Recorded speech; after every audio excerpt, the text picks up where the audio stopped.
Mr. Kaletu Dingi, the Secretary of the province. Loiso from Rosa. Mr. Peter from NASJIP, and everybody else in our meeting. Welcome to today's meeting. Just a reminder that May is called in our continent Africa Month. That's why on the 25th of May, we'll be celebrating Africa Day throughout the continent. And also, this month is dubbed as the Workers' Month because on the 1st of May is the World Workers' Day. Yesterday, we're also celebrating World Nurses' Day, which has become so critical in this era, also that we are confronted with this pandemic. Feel free, all of the members, you will have to be on your toes because we don't want anything to lead through our fingers as the committee. Also want to indicate to the department that as a rule, those that are going to make presentations here, those presentations are supposed to be made under oath. So anything that you say before the committee is a matter that can be followed up. And our wish is that when you follow it up, you don't want to get anything untoward. Yeah. Can I, at this stage, request our coordinator, Ms. Daniels, to present to the meeting those apologies that might have been forwarded to her for our consideration. Ms. Daniel. Thank you, Chair. Hello? Yes, I can hear you. Okay, thanks, Chair. I've got only 2 apologies from honorable members. Honorable Juba is attending a meeting in Port Elizabeth, which is preparing for the visit of the president. Honorable Mapubera is not feeling well. Okay. Can I continue? Are there any other members? Do we have any apologies on the side of the department? Yes, Chair. Yes. Can you present them? Okay, Chair. I've got an apology from the office of SG. SG is unable to attend. He's attending an urgent meeting in Port Elizabeth, which is preparing for the visit of the president. Also, okay. He requests to leave at 12 o'clock to attend the same meeting in Port Elizabeth. Thanks, Chair. Thank you so much, Mrs. Mandy. Members, but before I allow members to comment on the apologies that have just been forwarded, I just want to check whether then, in the absence of the SG, is there any letter delegating someone from the department to act as an accounting officer for today's meeting?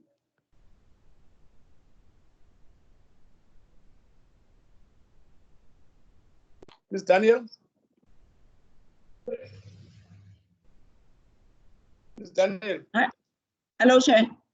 Do we have any indication of a letter of delegating an official from the department to represent the MEC? No, Chair. No, I don't have a letter. I don't have a letter for Mr. Chwakat. Okay. When they present, then they have to start there. Members, there are the apologies that have been forwarded. Any mover for the acceptance of those apologies?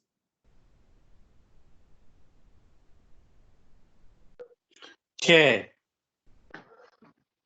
Satu Chair. Can you recognize us, Chair? Yes. Let me once again. Yes. let me just, before you come in, Mr. Mding, that social partners are invited into this meeting as observers. But it doesn't mean that if they have something to raise, they cannot write to me, so that I can bring that to the attention of the meeting. Because in terms of the standing rules, only members of the legislature are allowed to engage and ask questions on the presentations. But you can just aside send me something if you think that it needs some attention for us, therefore, to raise them. Can you come in, Mr. Mjeng, then? Thanks, Chair. Let's appreciate the privilege that you are giving us, though we're not members of the legislature.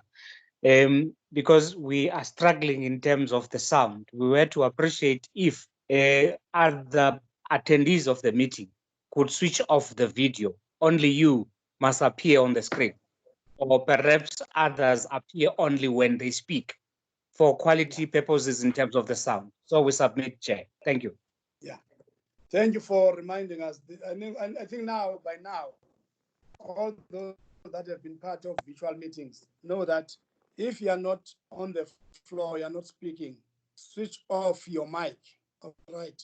And for purpose of quality of the voice, can as well switch off your video. So that's the line of march that I want to request members to follow. Members of the committee, any mover for the acceptance of the apologies as presented?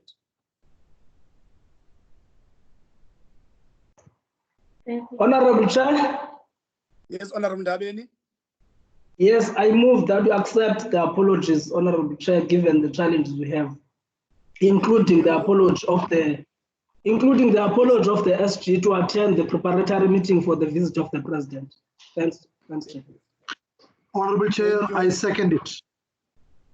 Thank you, Honorable Bilay.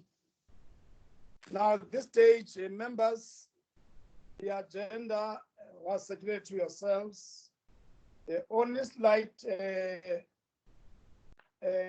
amendment in the agenda that I would like to propose is that after the first two presentations, that is COVID-19 related expenditure and preparations for phased-in approach on reopening of schools, after those presentations, let us engage the department. And thereafter, allow the other presentations to be made and then get to item number 5. Therefore, I want to present an amended agenda as follows. 1, opening and welcoming. 2, credentials and apologies. 3, adoption of the agenda. 4, presentation by the Department of Education.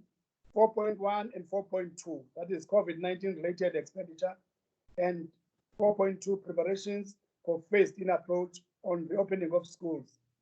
Then new number 5 will be discussions, questions and discussions based on the 2 reports.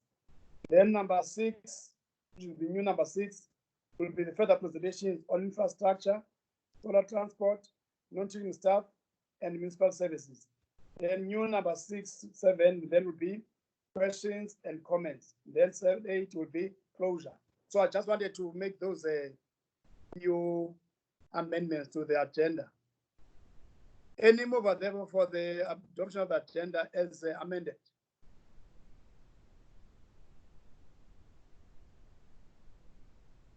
Honorable Chair, I so propose that you accept your amendments on the agenda.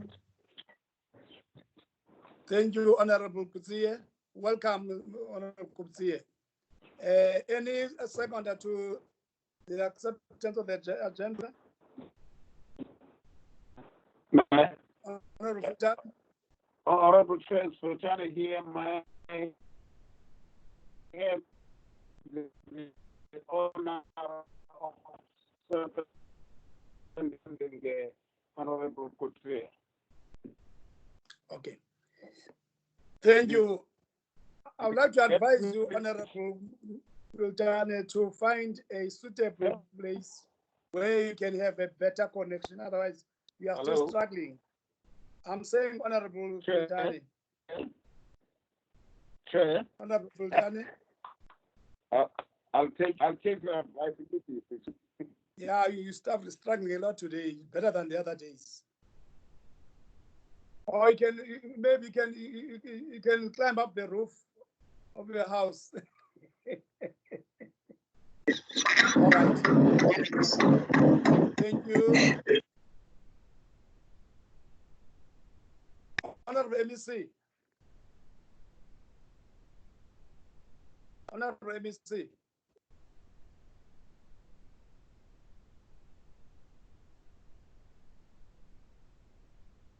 Honorable MEC.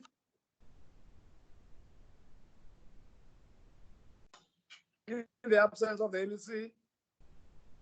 Honorable MEC. Yes, Chairperson, we are there. Yes, I'm giving you this opportunity to preface your presentation.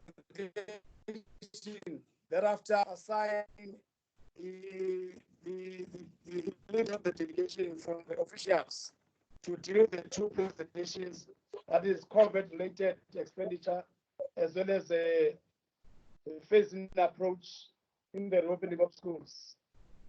Because you are leaving at 12, I want to give you a chance to preface your presentation.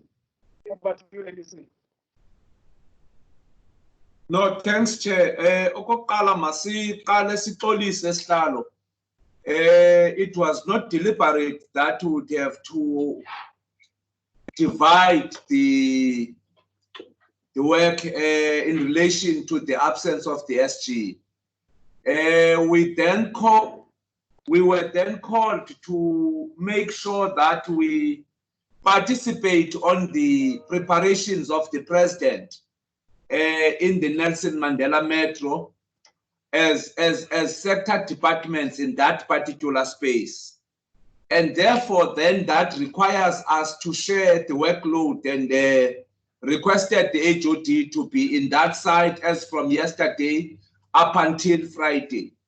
And also myself to be on this side so that at least one of us participate in the portfolio committee discussions. Hence, I was requesting that I would leave at least by 12 so that I can also make the EXCOM meeting that is scheduled for 2 o'clock in Port Elizabeth this afternoon as part of the preparations for the presentation tomorrow to the president. I think it's suffice, Chairperson, to take the committee into confidence on that one, so that we don't be interpreted as if we were taking the committee a bit lighter. So I appreciate that the committee members have been able to adopt and accepted our apologies in that particular regard. Coming to the issues, Chair, I also share a view that I would try by all means to be part of the two strategic key discussion documents, because it's the ones that constitute the strategic direction of the department and some of the planning forward, propositions, so as to move the department forward, even post the COVID-19. So I would appeal, Chair, that I would try by all means to be part of the discussion. I won't leave these two discussions having not concluded, so that we can all together share on the same space. Thirdly, Chair, I think it's gonna be important that as we engage on the oversight, I appreciate the fact that the COVID-19 has created a total dispensation altogether on how government's orientation on governance is. And some of the elements within the governance component has been influenced by this pandemic, and therefore it's gonna be critical that we find a better way of how do we ensure that we live within the conditions of the COVID-19 and not pretend as if we can have COVID-19 not there in the few recent times to come. Because even the research that is coming in now does indicate that we might have COVID for the next coming 18 months or 2 years. So it's going to be important that we find tactics, strategies that respond to that particular appreciation of that reality. Lastly, Chair, we are as a sector generally have a ready to return to work plan, which constitutes the concept by which these two presentations are going to be anchored into.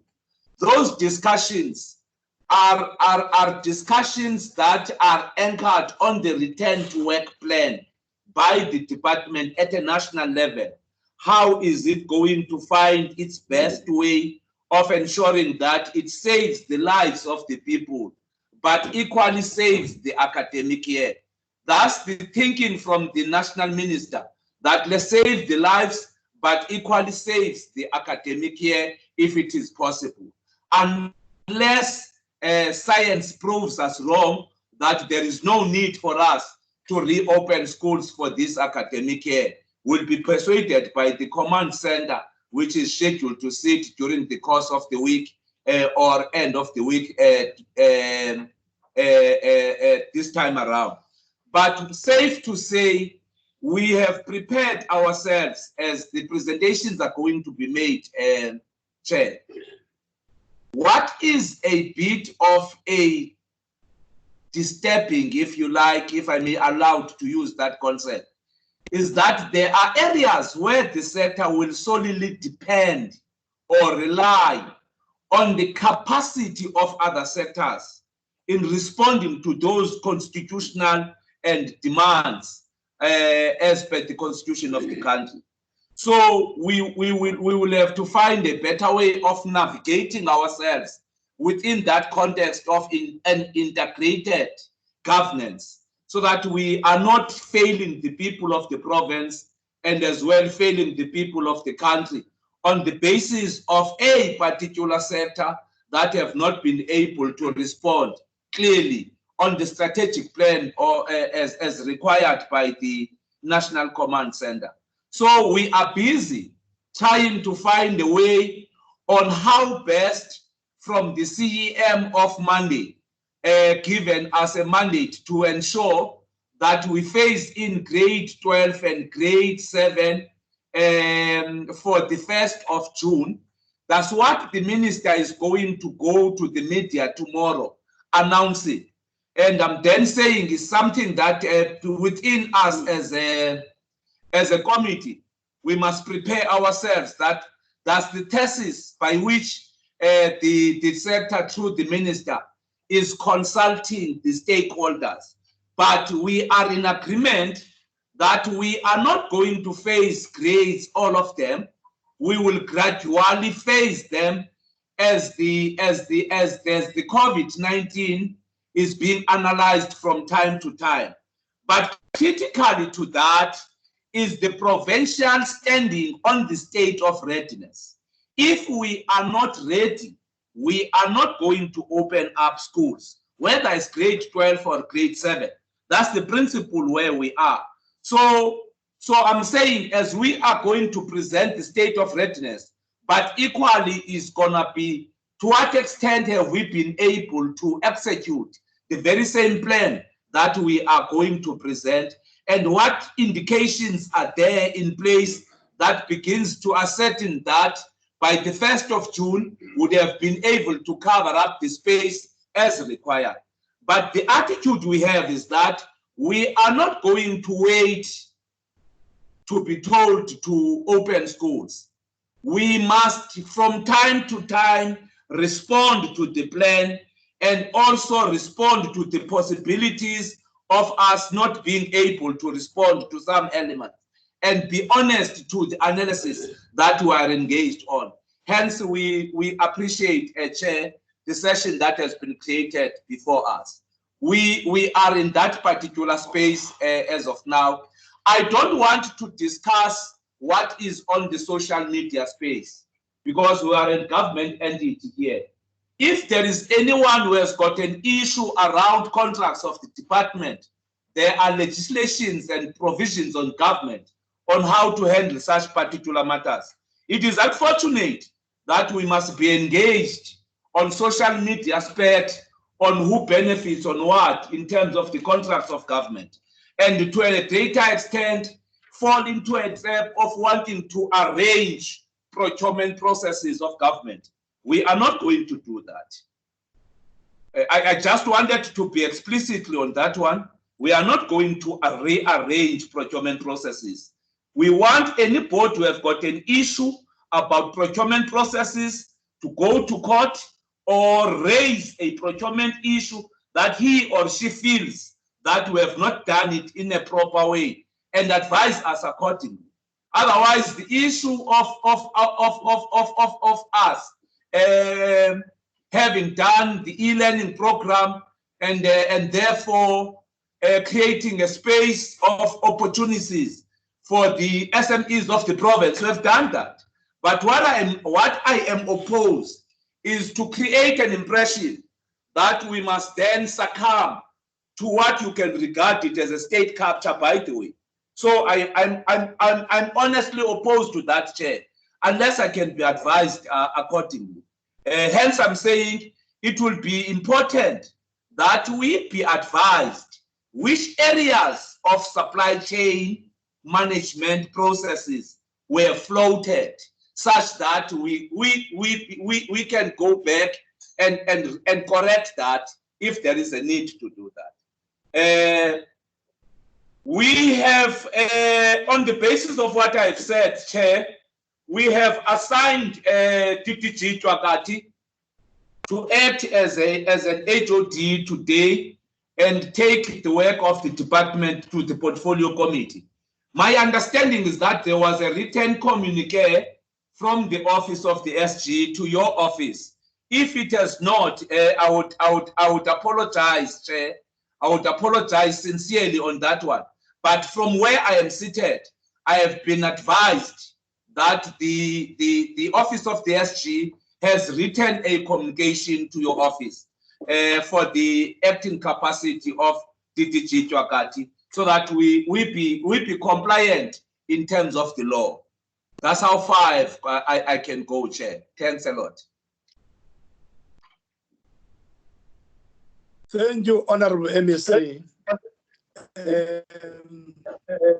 Just before I allow Mr. Twagati to take the floor, I just want to confirm that indeed my office did receive a letter indicating that because of the absence of the SG, the delegation of the department will be led by Mr. Twagati. After having read that letter and then advised that we need to have that being updated, really on top of him leading the delegation, he must be appointed as an acting SG for today's meeting, and therefore he must also have a letter accepting that task that has been assigned to him. So in the course of the meeting, I would like them to make sure that that letter as well as his letter of accepting that task, gets transmitted to us so that he speaks with authority.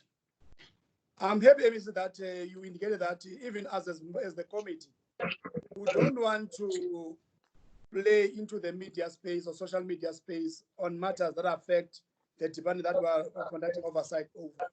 So the only platform that we have as the committee is when we have meetings like this one. Therefore, any questions that members have around any COVID-related expenditure will be dealt with in terms of our work as the committee. Mr. Twagati, the floor is yours. Thank you, Chair. Thank you, Chair. Just an apology, Chair, on the acceptance letter. I do have the acceptance letter. The problem is that it's a PDF format. I could not attach my signature electronically. So it requires that I print it, I sign it, and I upload it. So during the course of this meeting, you will receive the letter of my accepting the acting appointment. Thank you, Chair. Thank you. Then the second issue, Chair, just to introduce the delegation that is in here today. It's relevant people who will talk to each of the issues that are on the agenda. Quickly, Chair, just to run through, Mr. Aramse, who's the head of supply chain. Ubabu Kese, who's our acting CFO. I have Ubabu Futane, who is the head of social support services. I have Dr. Lugu, who is the head of institutional operations and institutional development. I have Mr. Pepole, who is the head of infrastructure. Then I have Mr. Kida, who is the head of school administration. That is the delegation, Chair. We will tackle the agenda, Chair, as you have stipulated it, starting with the first presentation. We tried by last night to hand over to Sismandi all the presentations for today. I would be happy if she uploads from her side, and then we can talk to each document as uploaded. Or if you all have copies, then I can ask colleagues this side to talk to the document as you have it in front of you. I don't know, Chair, which option would you prefer? Thank you, Chair. First, I would like to check with Sismandi. Have you sent all these documents from Mr. Chwagati to all the members?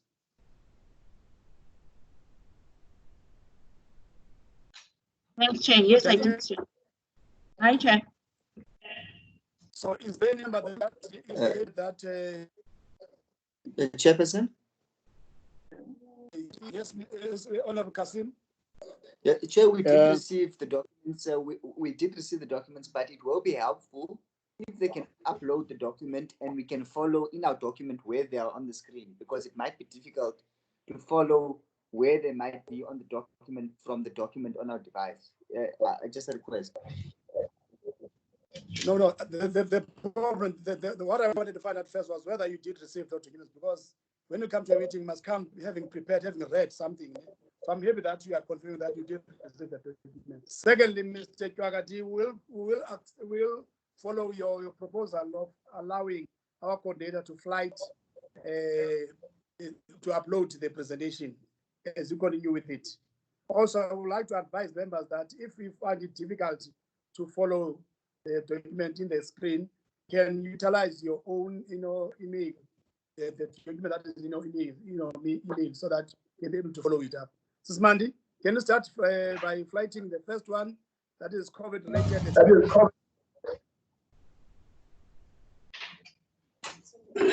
Thank you, Honorable Chair. From our side, acting CFO Mamukesa will do the presentation, Chair. Okay.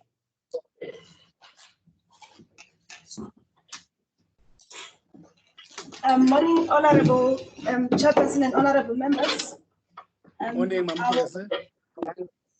I will take you through the first presentation that deals with the procurement, just to give an update of where we are as a department. In our last meeting, we indicated that I'm dealing with the first slide. We have indicated that we had to acquire some of the sanitizers for distribution to our own employees. So the first slide is just yes, Honorable Chairperson. Just indicate to us the document that you are using. What is it? What is the title of the document that you are reading from? It's the one that tells. Chairperson. Honorable Chairperson. That's hold on, Mamukese. Honorable Chairperson. Molen Matabat. Yeah, I was supporting Honorable who was requesting that let's fly this presentation on the screen because it's difficult to some of us. I'm using a laptop, but it document with cell phone and in the hotspot we're going to process. Okay, yeah, okay. No, I'm covered, Chair. Okay. Yeah. Okay. I hope that members can see the document that Mamukese is talking to. Yes, Chair. Yes, Chair. Continue, Mamukese. It's the one that is the one that The one that's talking to the procurement process, this is Mandy. The one Daniel? that is here, it says financial position of the department to date and 2020 FTF budget.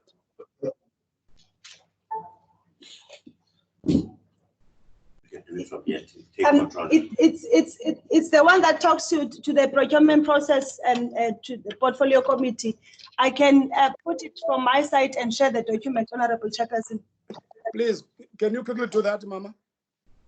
Okay.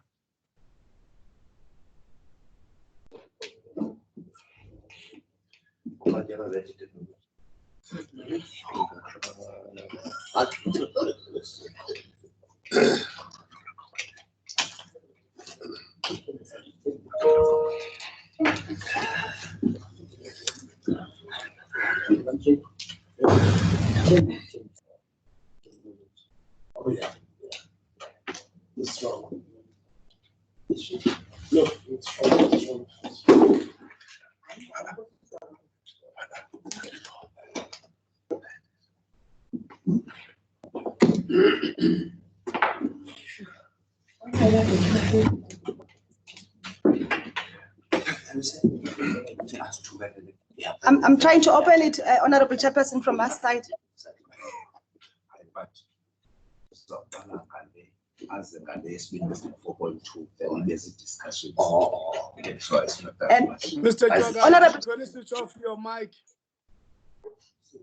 I'm not even connected. Yes, only. I'm not Only connected. Miss Kesa now. Okay, Honorable, I want to believe that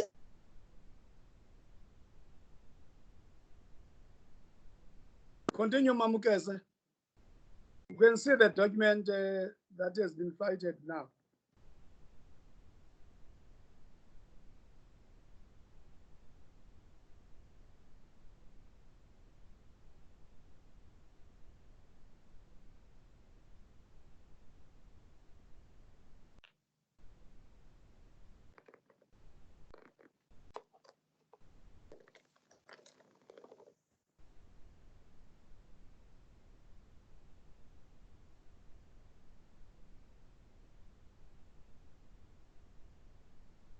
Mamukese. Miss Kese?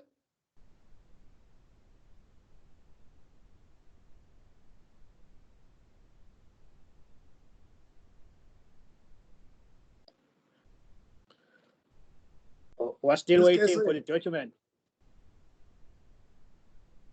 It was flighted there. No more now. No more, I don't know what happened. I think maybe it's because they flighted the wrong document. In the meantime, can I request members to switch off their mics unless they want to speak?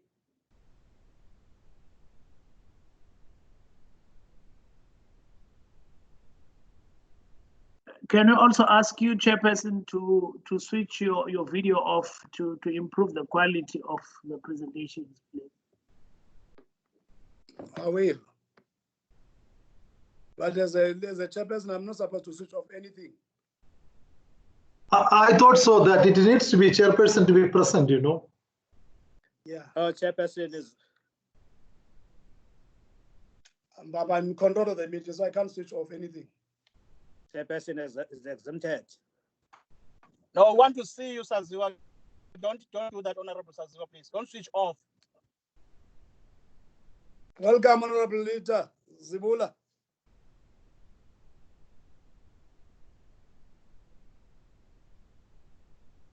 Thank you, Chairperson. Thank you. Thank you, man. We missed you in the last meeting. Could not be connected. I don't know what happened.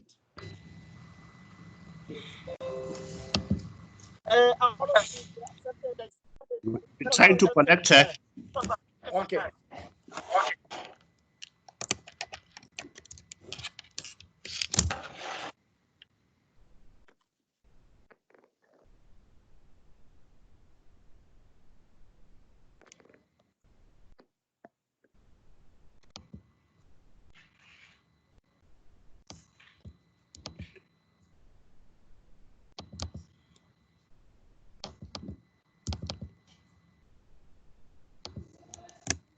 Variety, Ulient, I guess, Ulient is not here. Ulient, Umachop, because we're very connected.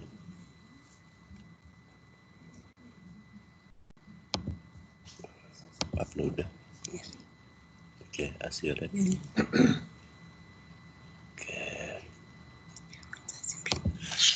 Okay, that's all. That's it. We also uploaded.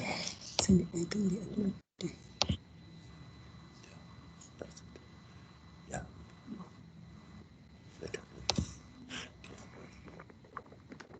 I can see the document.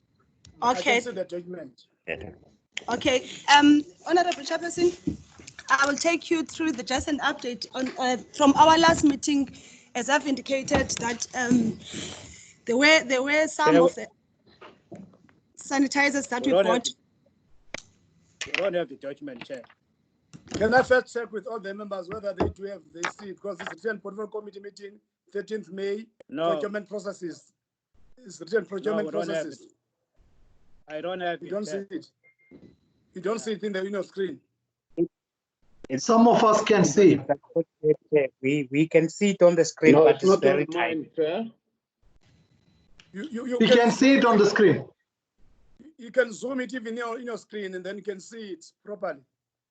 Can we in the meantime, continue to present and then attend to Honorable Mkhakha's challenge, because I can see it in my own screen, and other members are indicating that they can see. Can you allow Ms. Kese to continue the presentation whilst you attend to the challenge that Honorable Mkhakha is having? Continue, Ms. Kese, sorry. Thanks, Honorable Chairperson. The first slide is just giving an update of where we are in terms of the supplies that we have given to our offices in terms of hygiene.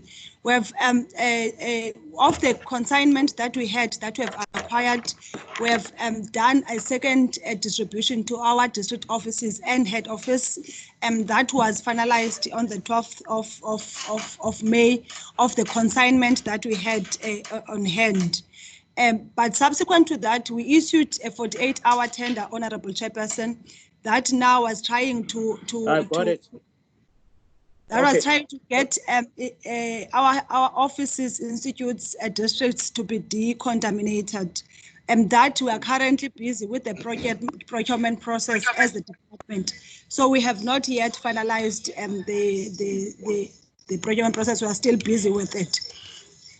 Then the second slide, after the National Treasury cancelled, I would say cancelled because they've indicated to us that they can no longer be able to service us as a department based on the orders that we issued to them.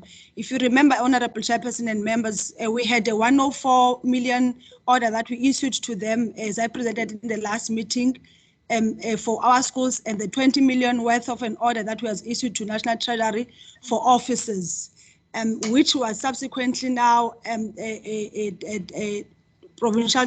Our National Treasury indicated that they can no longer be able to service the province because they are prioritizing Department of Health. So immediately we issued out as a department expression of interest, which that advert is closing on the 13th of May, which is today. That will be dealing with the PEPs for both our schools and our offices. And on that one, we have utilized the National Treasury emergency process in terms of the actual advert and requesting expression of interest to various service providers throughout the province. We have made sure that at least we decentralize so that both at district level and at head office level we can be able to accept the responses and be able to deal with it and consolidate from that level. So as a department, between the 14th and the 22nd, we are planning that we'll be dealing with the adjudication and awarding of those that met the requirements in terms of our service providers. this is the plan that the department is having. However, we will see today, end of business today and tomorrow, how many service providers were able to respond to our request of expression of interest. This my last slide is just talking briefly on the rand values for as a department of what we have been doing and have done and planning to do. Is that, as I've said, Honorable Chairperson and members, that the PPEs and decontamination of both our schools and offices, that we are still busy with the bidding and quotation process. Then, as a department, we went further and piggybacked on the DEA contract in terms of the plan of issuing 55,000 tablets of our learners and also SIM cards. That is what, as a department, we have looked at. And also, once the schools are opening, we are thinking of saying the mind the gap, the question and answers for our learners so that they can do the cash up. We are also looking at that.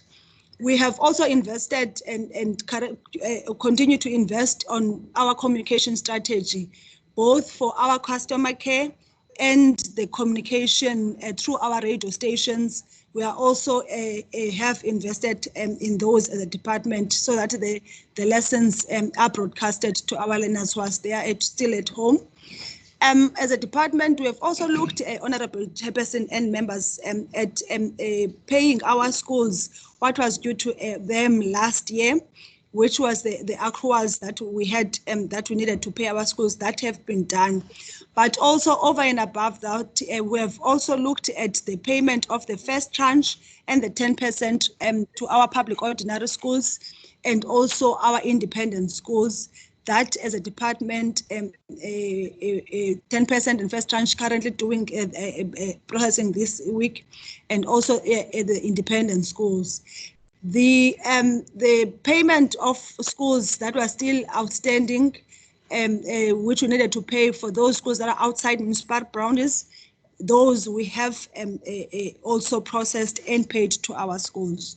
So for the 72 million SIM cards, the 72,000 SIM cards, 49 million we have aside for that, including the 13 broadcasting studios throughout the province. The tablets for our learners, which amounted to 123.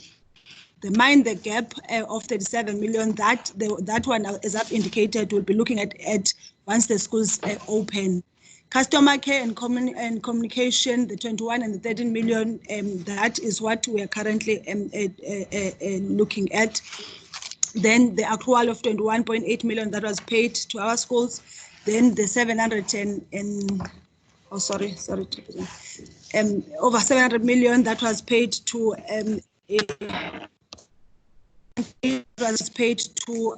our schools, and that's paid to independent schools, and those schools that are outside municipal boundaries, 89 million was paid to our schools. So, Honorable Chairperson and members, these are the rand values of what we are currently busy with in the department and what we have paid. This is just dealing with I would say COVID-19, but making sure that we are ready as a department and our schools over and above the accruals that we are currently paying that were due in the last financial year. That, in brief, Honorable Chairperson and Honorable members, it's what I'll be presenting today. Thank you, Honorable Chairperson. Thank you, Mamukese. But I want to bring to your attention that we only had 2 of your areas to present that were able to, that were visible on our screens.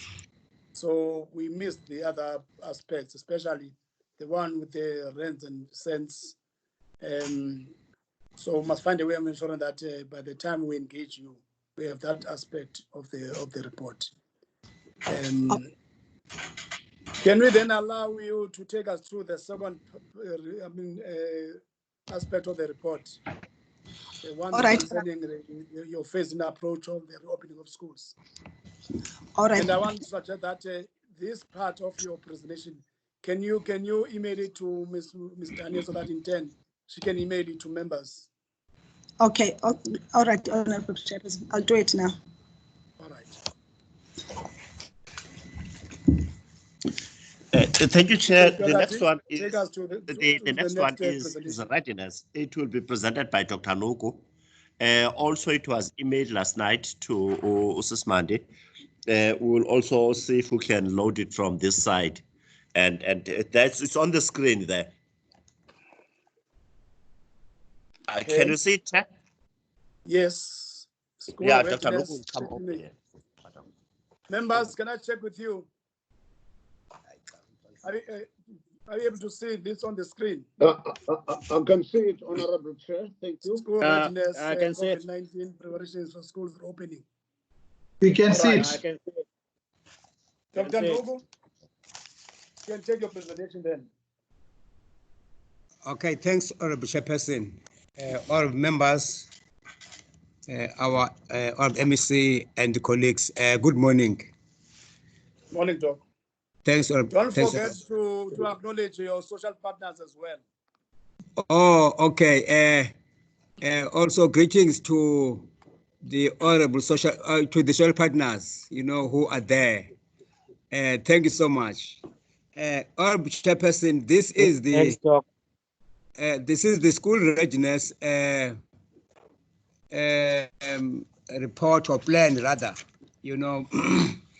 In the first slide, it's just the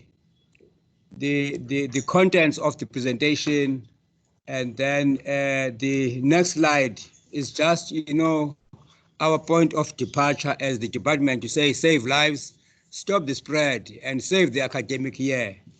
And then in the next slide, Honorable Chairperson, it is the introduction that says we are preparing for the reopening of schools during lockdown.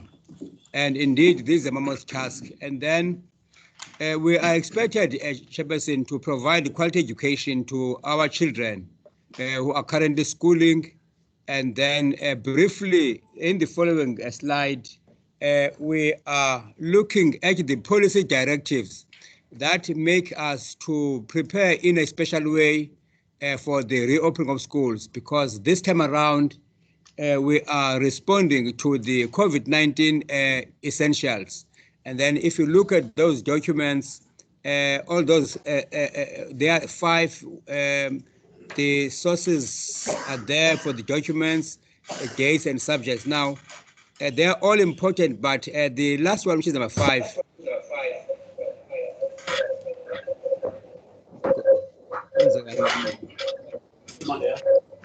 There's an echo, Doc. I don't know what's happening. Thank you so much, President.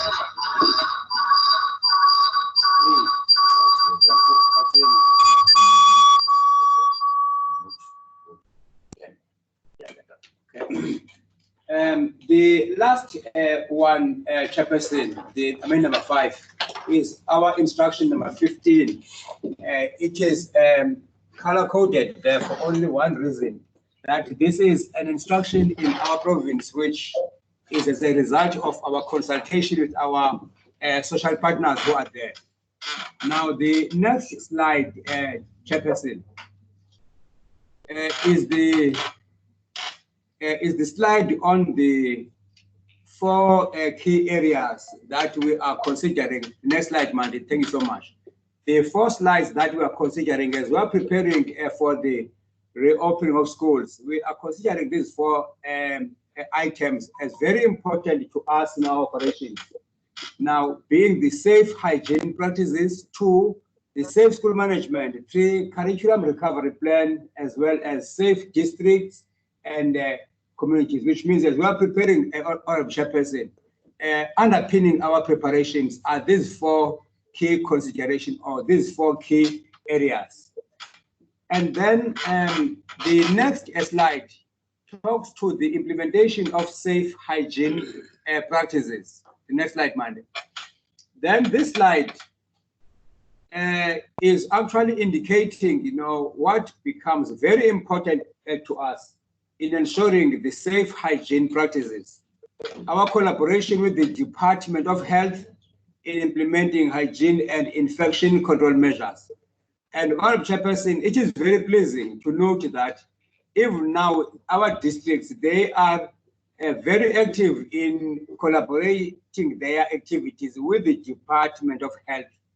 Now, number two, district to manage the health and safety through a job forum. Districts are responsible for the OHS management of all institutions in view of the reopening of offices and schools, and our districts and schools to establish COVID-19 teams or OHS committees. Schools responsible for the OHS management of educators, non-teaching staff, and learners. Schools must be linked to the local clinic for assistance. Schools to bring awareness to parents and stakeholders working with schools. Now, this slide, Chairperson, is focusing more on what districts are doing and what they should do, because our focus is more on districts and schools and less at head office. Now, the next slide, Chairperson, talks now to the social distancing as we go on preparing for our school readiness. Now, we are concentrating here, Chairperson, on reopening of grade 7 class as well as grade 12. We are indicating there the readiness of our schools in terms of social distancing. Let me repeat, in terms of social distancing. Now, remember, our schools have been operating before COVID-19, but now we have to rearrange or to make a new arrangement, which is underpinned by social distancing in each and every classroom. Now, we have indicated here a district, the number of schools that are ready, those not ready, both in grade 7 and grade 12 respectively. But quickly, Chairperson, if you look at the whole presentation, we only have one school out of 12 districts, which is this school is in Christiani. And this school, in terms of social distancing, is the only school throughout the province, if we're phasing in grade 7, grade 12, that is not ready. All the schools in the province, in terms of social distancing, are ready. Therefore, the next slide, Chairperson, still talks to the schools of the province or per district, showing their readiness. Now, the next slide, Chairperson, number 6, is titled Ensuring Sufficient Water and Minor Repairs. Remember, as I'm talking, Honorable Chairperson, I'm talking at readiness only in terms of social distancing and not other considerations that are there at school. Now, in slide number 7. No. Number 8, 9, number 10. Yeah, slide number 10. Continue this one, Tom. Ensuring sufficient water and minor repairs. Just continue with this one. Sure. Now, there are 931 confirmed schools that do not have sufficient water tanks and logically no sufficient water in those schools. Now, number 2, works inspectors from districts have been instructed to further assess readiness of schools in terms of enough water. Number 3, works inspectors also check other defects that might be there, which would impede our reopening of schools. Now, lastly, in case there is a need for minor repairs in some schools, such schools will be done through the utilization of the maintenance budget allocation.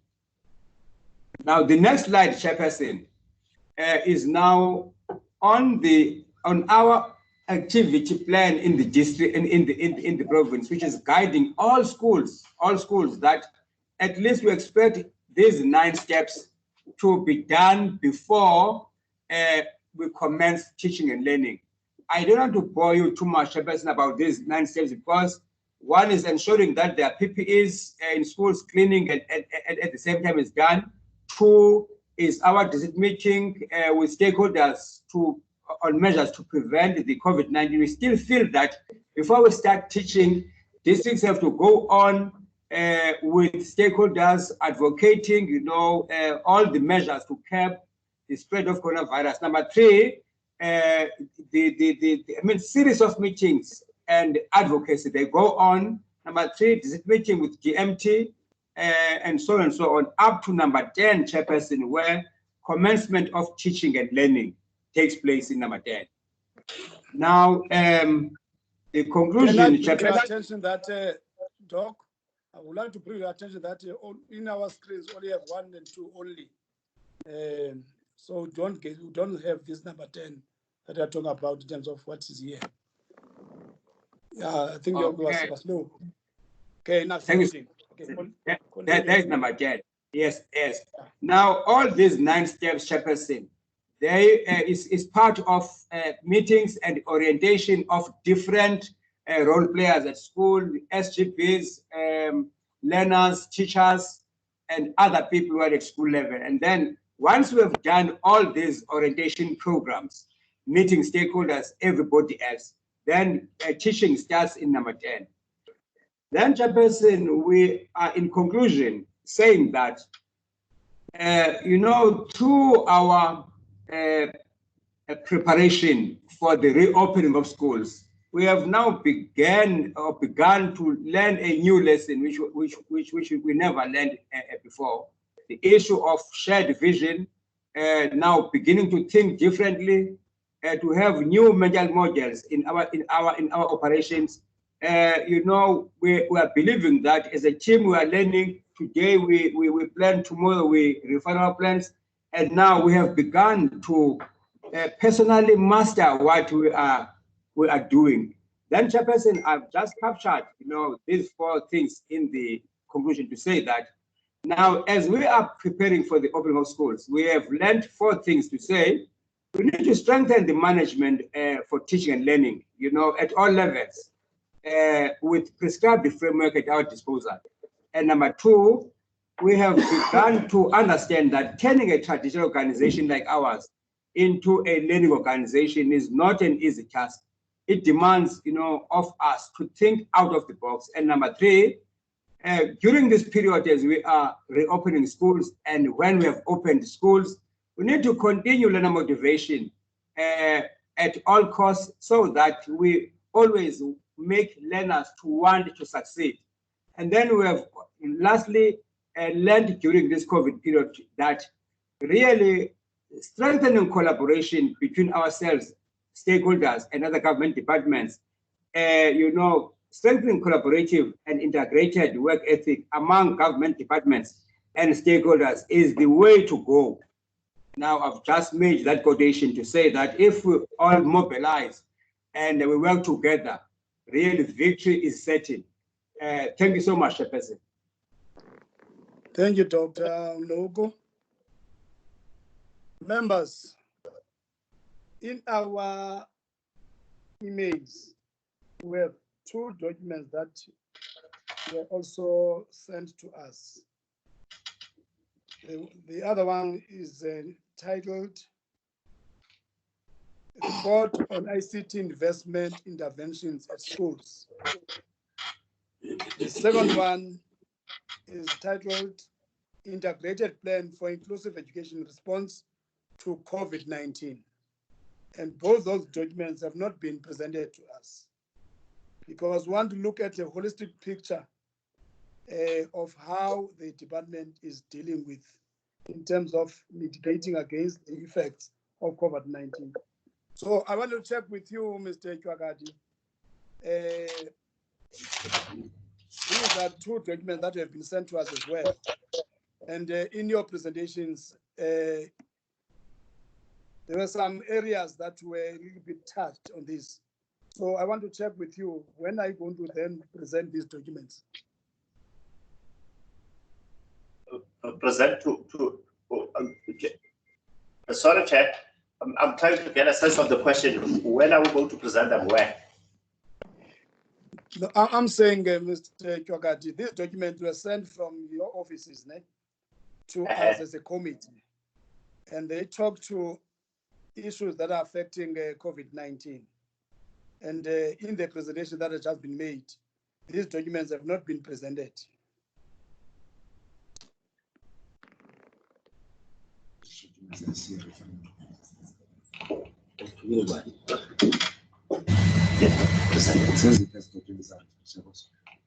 Which ones are you referring to? There are two documents that were sent to us from the department yesterday. That is Monday, the 11th. Ne? I'm saying the first one. The first one says, ne, report on e-learning intervention. Ne? The second plan for inclusive education in response to COVID-19. These documents have been sent by Chantel to us. Now, I'm saying then, in today's presentations, these have not been taken care of. Therefore, I want to check with yourselves because we want to ask questions based on these documents because members did read these documents. But we don't want to ask questions without having understood the context under which these documents have been prepared. Thank you, Chair. What we're presenting today is based on the agenda that was sent to us. So let's investigate then what Chantel has sent to you and see if there is any document that was sent to you outside this agenda. So what we presented is based on the agenda that you sent to us. We'll investigate this, sir. No, in fact, in terms of their contents, Mr. Chwagadine, they are not out of order. Ne? But what we do not want was to ask you based on documents that you have not yet verbally presented in the meeting. Because if you talk about the first one that talk about ICT, it is related to COVID expenditure. Ne? If you talk about the second one that talks about the inclusive education in response to COVID-19, what would be the situation affecting special schools? Ne? And in terms of what we have presented now, we have not touched those documents. So what I wanted to advise is first find out the origin of these documents so that we can engage on a properly presented documents on the site. No, I should think, Chair, let's in the withdraw. meantime, sort that out and be ready for questions from members based on the two presentations that we have just made now. Thank you, Chair. I'll sort out each of the two documents. Thank you, Members, Chair. members, can Chair. I can see that Honorable Pillay has indicated his request to speak. And Honorable Kasim. Can I check Kasim. with other member? Kasim. Kasim. Okay, just hold on. Let me note you, members. Let me note you. Let me note you. Just hold on.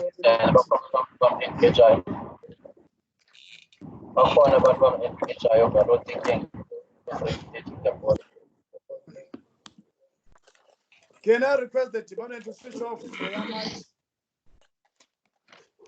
I've got in my list now Honorable Pillay, followed by Honorable Kasim. And Sultan, right? Can you include Ndabeni, sir? Sultan and Ndabeni. Yeah, thank you. And consider me, Honorable Chair. Honorable Zibula. Kaka. Honorable Kaka. Come again. What up?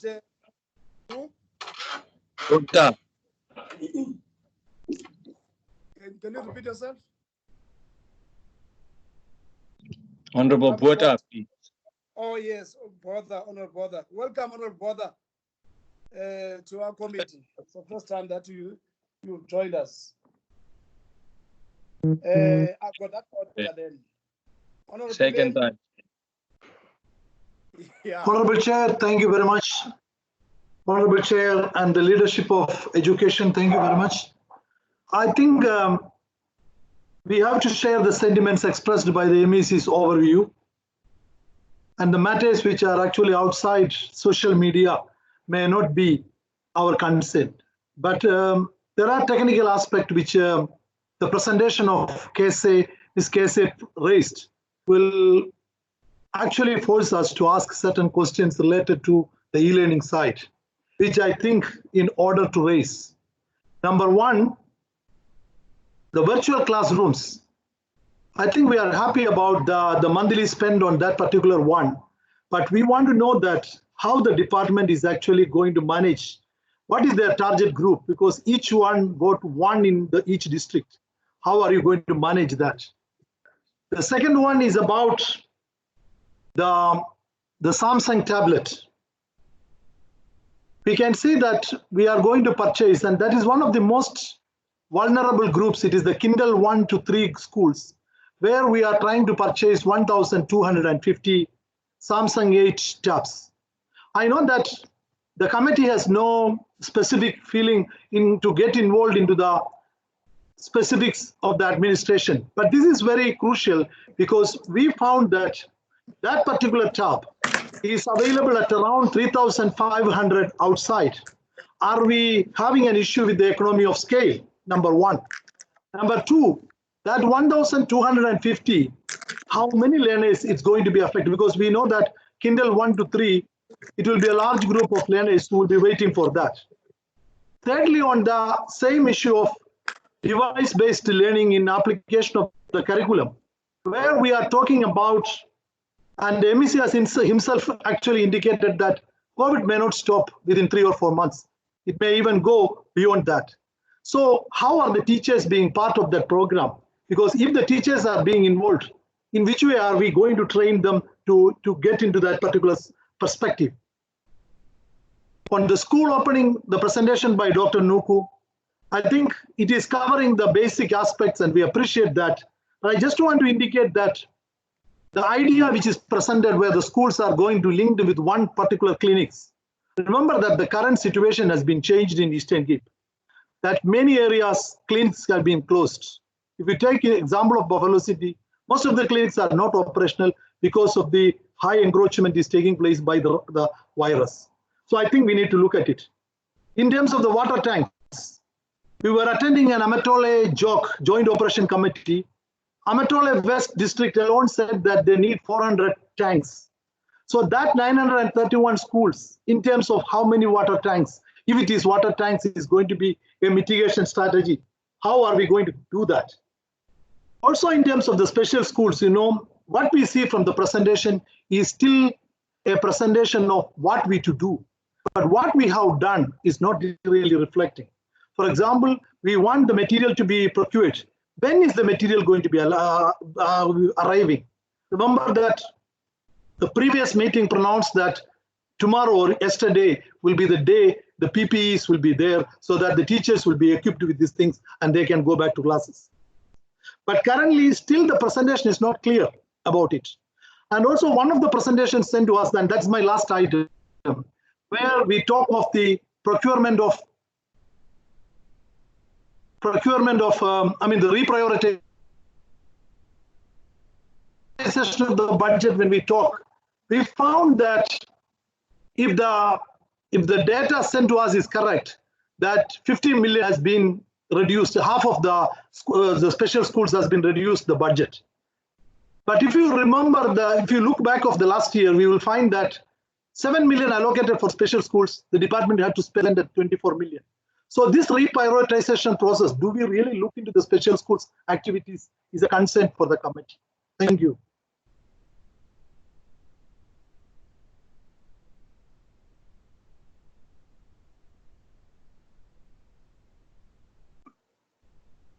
Honorable Kasim. Yes, thank you very much, Chairperson, and thank you very much to the MEC and the department for their presentation. Chair, I would like to start off by interrogating the comments made by the Honorable MEC, which greatly concerns me and I believe would concern any person in a democratic dispensation and should concern everybody, including yourself, Chair, on this committee. The MEC says that he doesn't want to discuss contracts of the department, and he doesn't want to discuss what is on social media. If anybody has a problem with that, they must go to court. Well, I'd like to say through you, Chair, to the MEC, that he doesn't have a choice in discussing a matter brought by this committee, any member of this committee.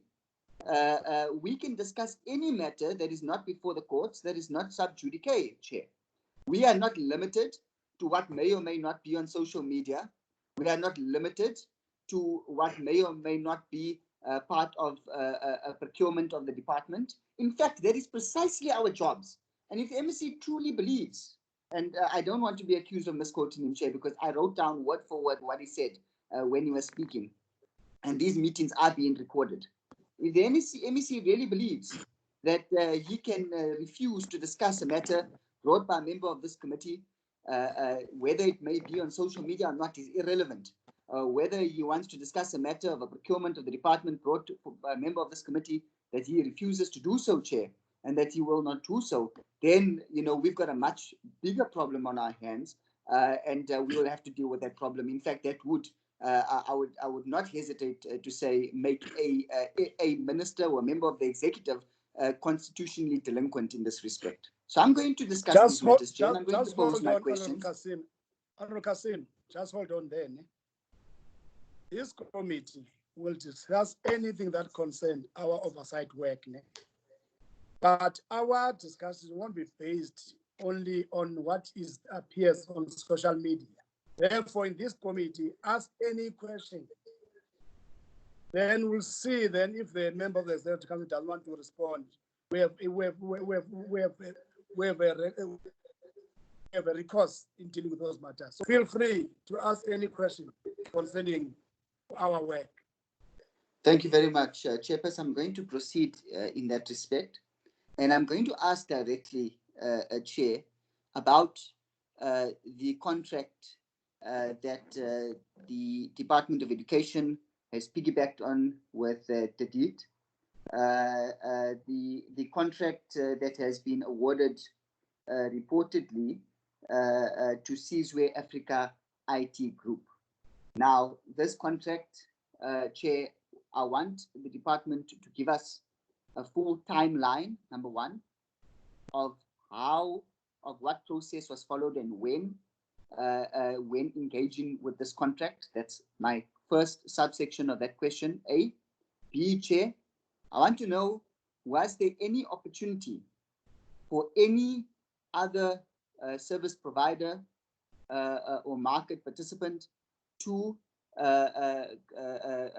offer or make an offer or tender in terms of this contract? Was it only a contract that was entered into Sizwe Africa IT Group directly without going to the market, without giving anyone else an opportunity to contest for this contract or to be engaged with in terms of this contract? That's my second question. My third question, Chair, is as it pertains, so number C in this respect, to the tablets themselves. Now, the last time we had a meeting, Chair, you'll remember we were told there's going to be 70,000 odd tablets. Now the presentation says 55,000 tablets. Now, what really boggles my mind, Chair, is that these tablets are for grade 12 learners. But grade 12 learners, according to the department, is going to be phased in. They're the first cohort of students. They're going to be phased in about 2 weeks from now. Okay. So I don't know when these tablets are set to arrive, whether they'll even arrive before this 2 week period. But grade 12 learners are set to be phased back into classrooms to around 2 weeks on the 1st of June, just over 2 weeks from now.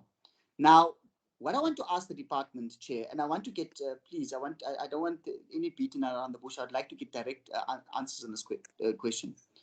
If this tablets are meant to be used outside of children not being at home, because obviously by the time they get these tablets, they're going to be back at school on the 1st of June, then what exactly what allows them to deviate from normal procurement processes. I would like to get a straight answer on this, because this is not for COVID related, because children are back at school.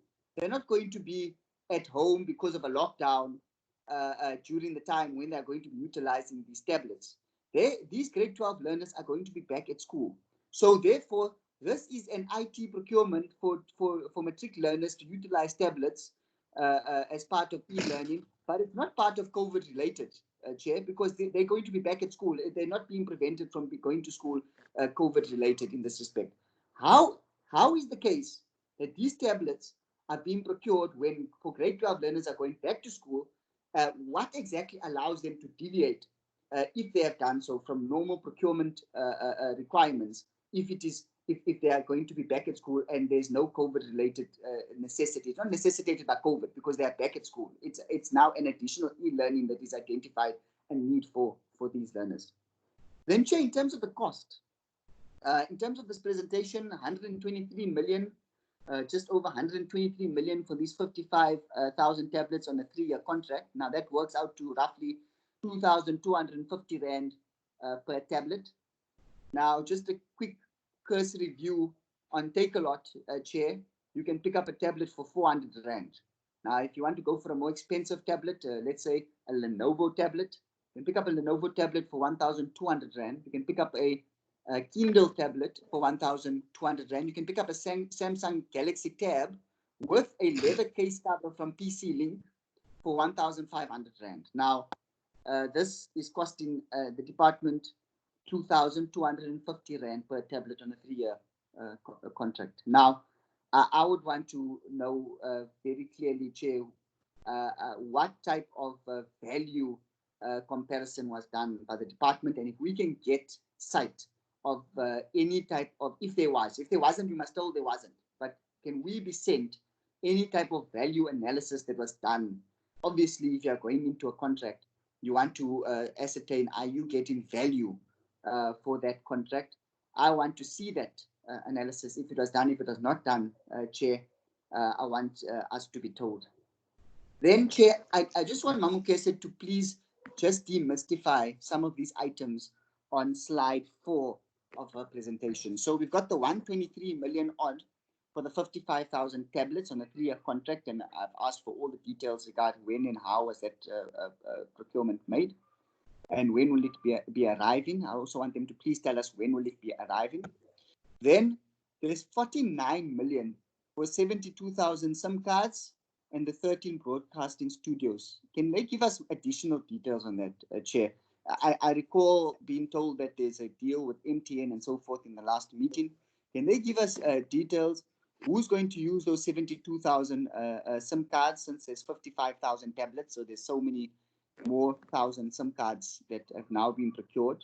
So who's going to be using those 72,000 SIM cards? And exactly, is this now a straight, clean contract with MTN? And was there any opportunity given to other service providers, mobile operating service providers, in order to match or to contest for this business of government? And then this 37 million that has been set aside for mid-the-gap study guides, it was reflected on very briefly by Mamukese. If she can give us more information, we have textbooks that are procured as part of LTSM. What exactly is the need of these study guides specifically? And then the customer care services of 21 million. If we can just get some more information on that, Chair. And then the communication radio broadcasting of 13 million, is that just to buy time on radio stations, if they can just confirm that? Then my last 2 questions outside of the finance report, Chair, is with teachers being told as of Monday this week to return to work, has there been any thinking gone into teachers with high risk, pre-existing conditions, comorbidities, elderly? We've received complaints from teachers who are very elderly, who have conditions, asthma, diabetes, and so forth. They've just been instructed to go back to work. when there's no equipment, PPE equipment, for them there at the moment, because that procurement, as we've been told, has been now delayed by Treasury, cancelled, and now having to be redone. What plan is being made for those teachers in particular? And then my last question, Chair, is as it pertains to the social distancing in classrooms. Now, we were given a presentation that spoke about how many schools are ready. Now, I wouldn't think it would be very difficult for schools to be ready for 2 grades to come back, especially, I mean, if you've got a junior secondary or a senior secondary school, it's only 1 grade for that school. They can utilize all the buildings. So that's quite easy to social distance and to utilize the space. Can we get an indication, Chair, exactly how many schools are not ready for the social distancing by the same indicators for all the grades? So this is a phased-in process. Once all the grades are in, we were told last time there's a problem with the space in classrooms and shortage of classrooms. Exactly how many schools are affected in this respect, and how many classrooms would be required, or exactly what is the plan of the department in this respect? Then my last question, Chair, is this is your second last question. Yeah, it's my second last, but it's my last one, Chair. Sorry. My last one, Chair, is that there are many schools that want their children to do work from home. Now, you get those families and parents that are fortunate enough to have an internet connection, to have a printer where they can receive that work, print it out, and do the work from home. Now, you get those who are not fortunate enough to do that. And the school wants to print out that stuff so that the parents can pick it up from school. Now, is it possible, and I've asked this question before and I'm not getting, we haven't asked it with the different jocks in the different districts and so forth, and we're not getting much joy in this respect, Chair. Can the education department make a provision so that we can relax that regulation?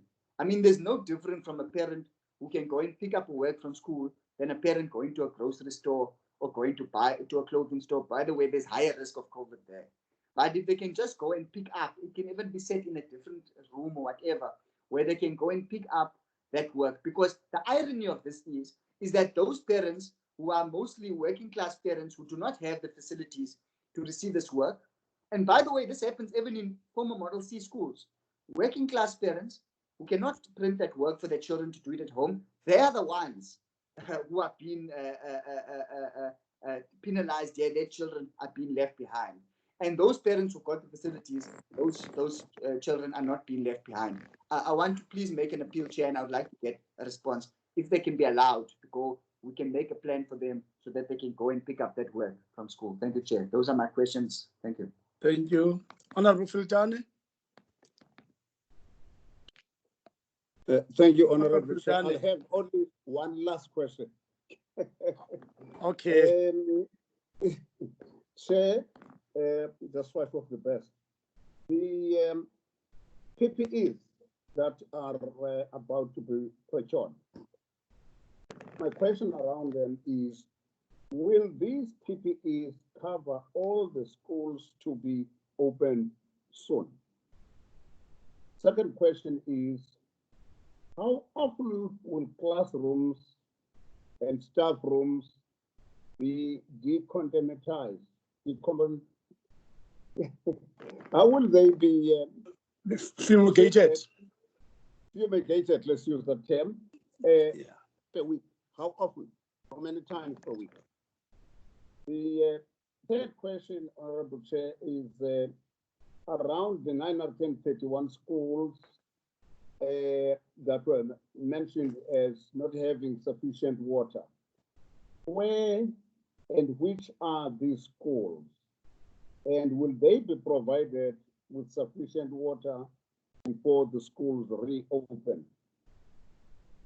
And about the expecting scholars to wear masks throughout the day. Are they ready psychologically for this, number one? Number two, given that there are reports that when a person wears a mask, for over 4 hours continuously. Alternatively, there is a risk that there could be facial damage. How is the department going to protect itself against potential damage claims if it were to insist that everybody at school must wear masks all the time?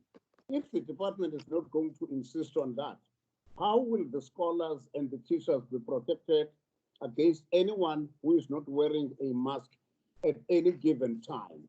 There have been reports that if you wear this mask for a long period of time continuously, there's damage to your face and even around the ears. What is meant by saying that schools are ready for social distancing when there is generally overcrowding? Is this about saying that more classrooms will be utilized while the other classes are not yet open? Is this what is meant?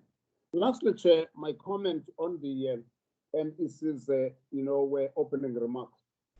We do not take kindly when we do our oversight that the MEC continues to express himself like that when people, even members of the public or members of this committee, when they go on social media. Understand that at the moment, our sessions are not open to the public, but people read in newspapers about what's happening around education, especially in the Eastern Cape.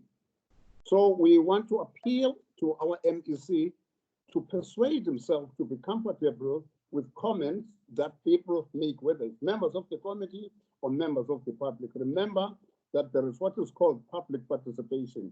And at the moment, people do not have that opportunity because we can't have, personal engagement with them. So they come across issues, they should be free, not be intimidated. If the MEC likes to intimidate, he can try his luck somewhere. But people will not be comfortable with an MEC who is oversensitive when things are being mentioned, unless it's illegal comments that people are making. Thank you, Chair.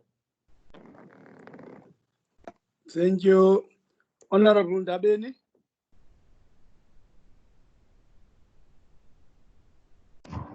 Honorable Chair. Yes, Honorable Ndabeni. Thank you very much, Honorable Chair, and Honorable Members. I've got a few questions, Honorable Chair, to ask to the department. Thanks for the presentation made, the one by the MEC and the two presentation made. One, Honorable Chair, is the issue of the presentation made by Dr. Nuku about the school readiness. I wanted to check if the department, in the presentation, he said there are 931 schools that have got no access to water, or water tanks rather. So I wanted to check what is the plan of the department in dealing with that matter?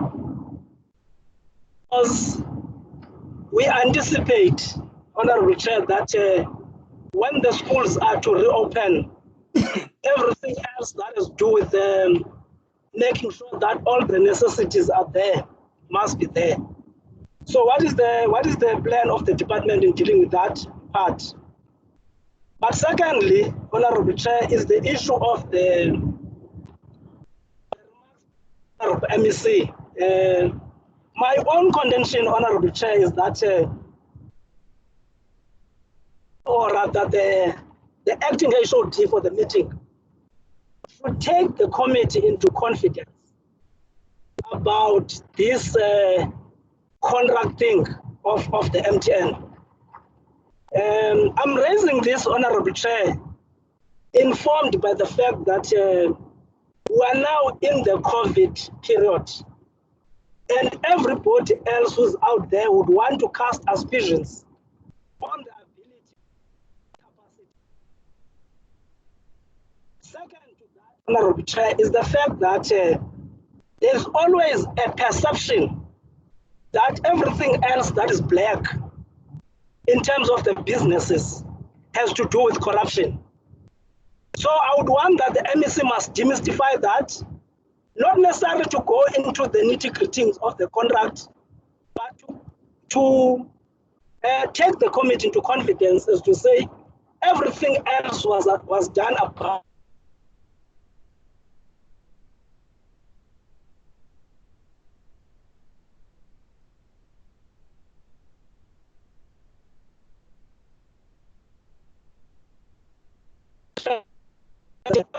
develop, because everything else that is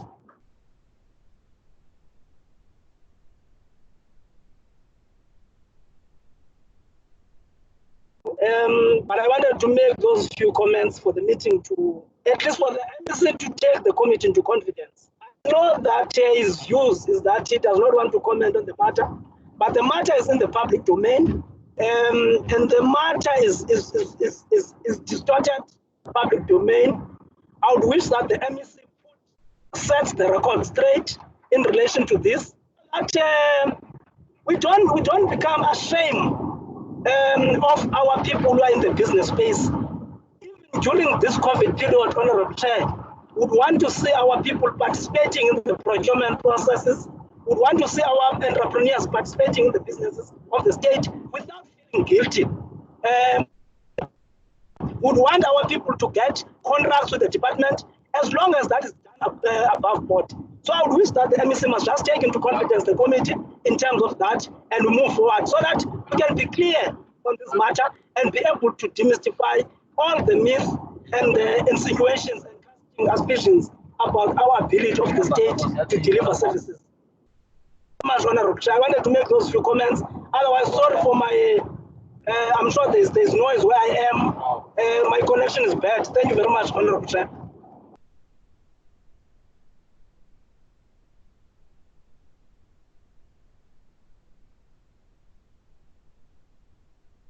Chair, you are muted.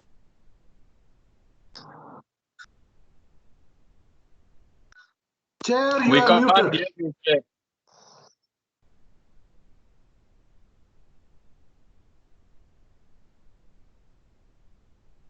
We can't hear you, Chair.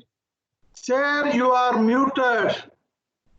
Okay, I was saying, sorry for that.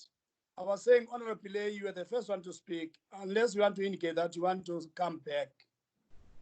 It will depend on the time that you have. No, I was just indicating that you are muted. Sorry. Okay, thank you so much, Honorable Pillay. Honorable Zebula? Zebula? Thank you very much, Chair. Oh, yeah, thank you. I think mine is just to touch on based on some of the questions, because most of the things that I wanted to raise have been raised by honorable members.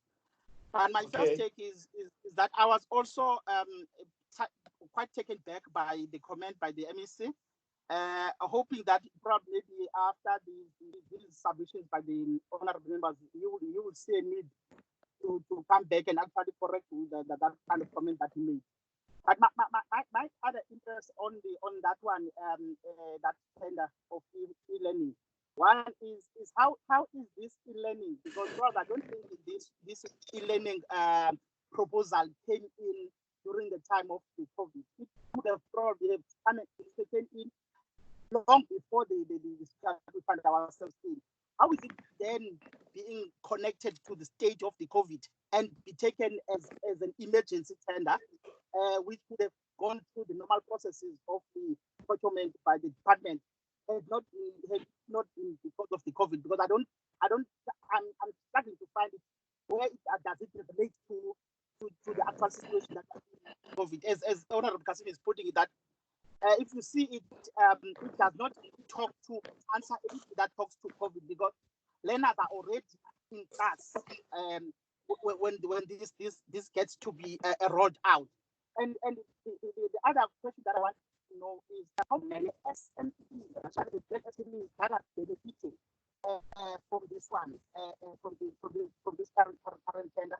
As we see that it's actually a huge tender that should actually be rolled out to as many SMEs as possible. If there are any rollouts to other SMEs, how many are they? And if possible, put the department, because this thing of the social media and the perception that the people are having in relation to the Eastern Cape, we try by almost to fight that we are seen as a corrupt province. And if possible, that the government could issue a statement and probably try to mitigate this kind of challenge that is got of being perceived as a corrupt province, even in the rollout of the fundamental and key tenders like this one. Now, the other one is in relation to how is what is the presentation that speaks out of steps that is to be taken as we roll out to start this the classroom, the teaching. Now, if I look at that one, I wanted to check has this kind of proposals or buy-ins being brought from the unions? How much has been done in relation to other stakeholders so that they have a same buy-in? Because now, if you find that it's also the stakeholders that are resisting this kind of move by the department, it's also a challenge. What is the plan of the department to ensure that other stakeholders are getting the buy-in on what the department is providing? And the other issue is in relation to the social distance. You know, I think it's relatively misleading for us to look at the social distance when it talks to grade 12 and also grade 7. Because grade 12 and grade 7 is going to be utilized in classrooms of other grades. What is the plan? This is I'm supporting that question that says give us an outline as to the social distance when we talk to other grades as well, so that we can have a right picture of where we stand. Because now if you speak of grade 12 that are going to utilize the classes of other grades, the social distance is going to be a problem in that one. But now when we roll out to other grades, that's where the issue is going to be. What is the plan when it comes to that one? I want to emphasize that also the issue of 931 schools with no water. I think this has been a long-term challenge of Eastern Cape. Now that we are talking about probably maybe a possibility of opening schools maybe by June. Now, what is a plan, an action plan, which I think that's where we should be actually putting more millions of the department on in ensuring that water is provided in all the 931 schools. And if that plan is, what is the time frame of ensuring that it actually gets to that one? Therefore, those are a few questions that I want to raise. Thank you. Thank you, Honorable Zibula. Honorable Mkhakha.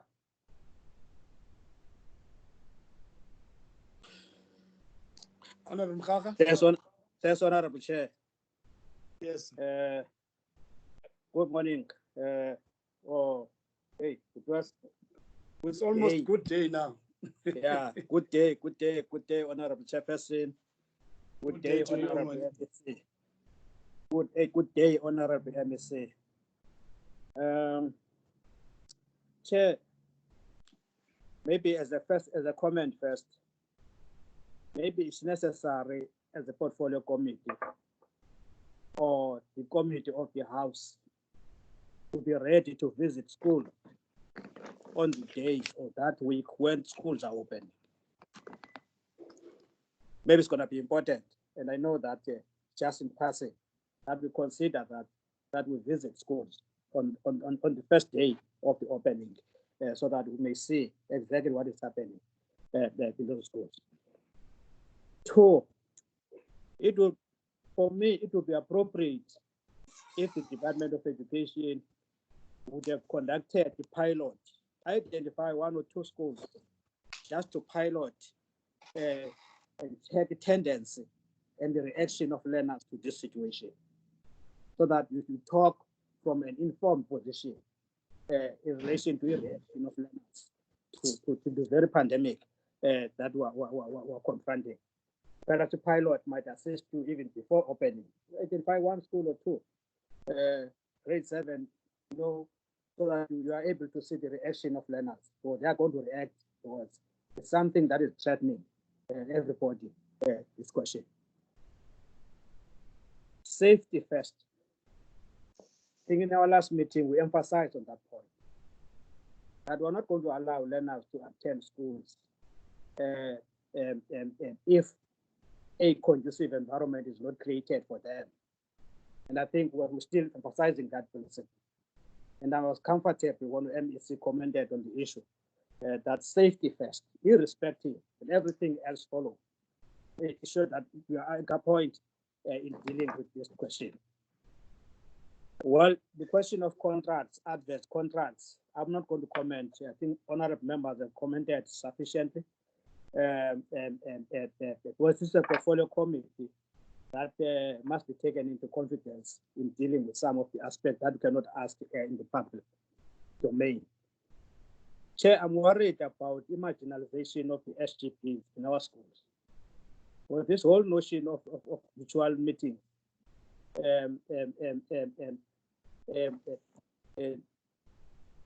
is marginalizing the parents of schools.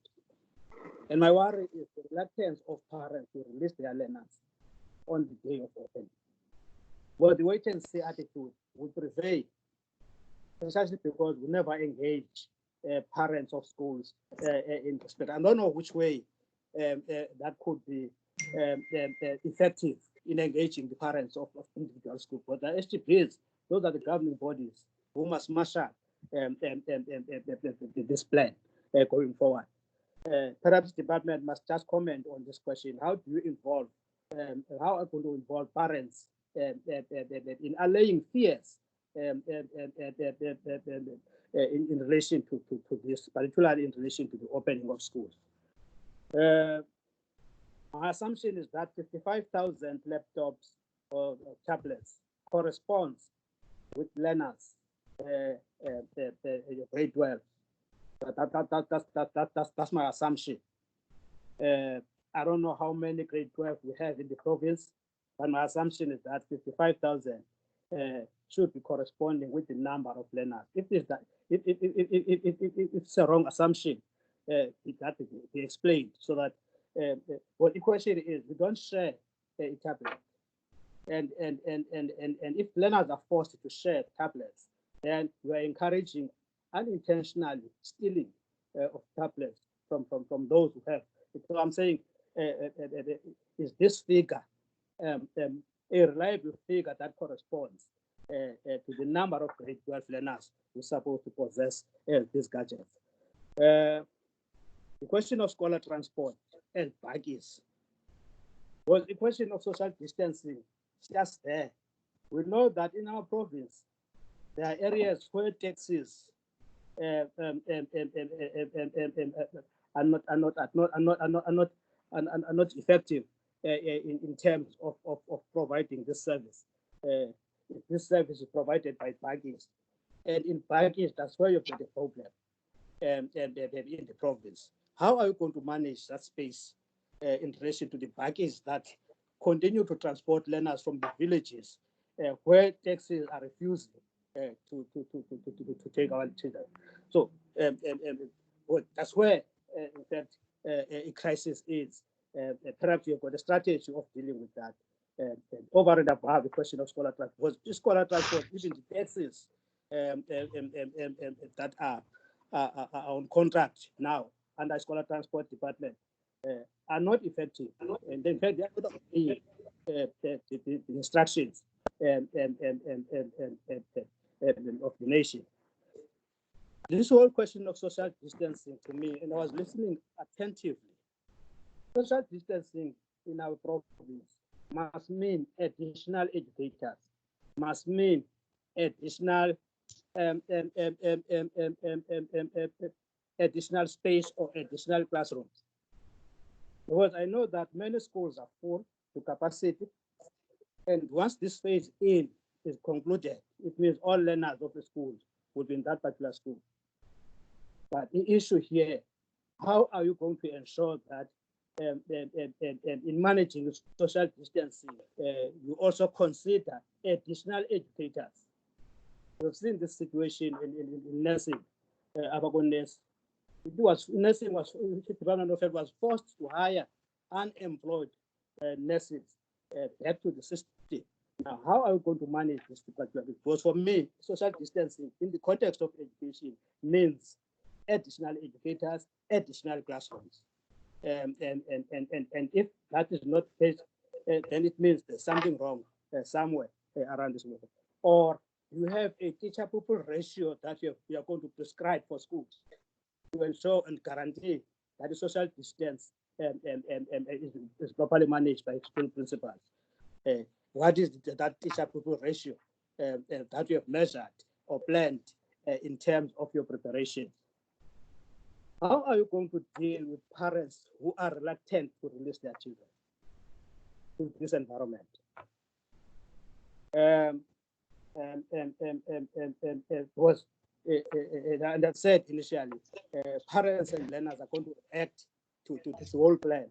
But what plans and strategies do we employ, are going to employ in ensuring that we motivate parents and encourage parents to send their children to these various schools? I'm not sure of the school readiness looking around in my area here,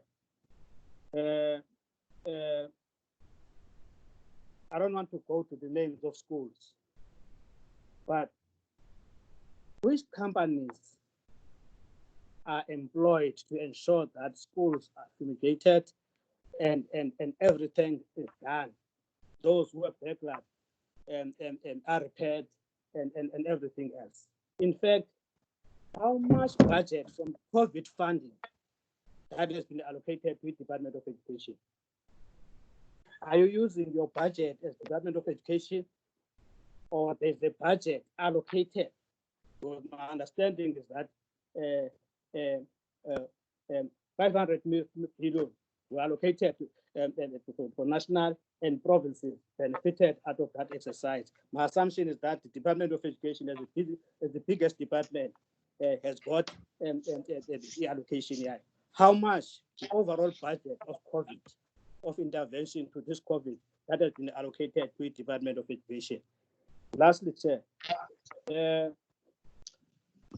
the deadlines, it's a problem because last time you were sure that by this time schools will be ready and in terms of your own anticipation. We understand the changes and the environment. Are you sure that on the 1st of June, all schools in the province will be ready, including those who don't have water? Not only water, toilets that are in crisis, that we know they are contained in our report, schools with no toilets or filthy toilets.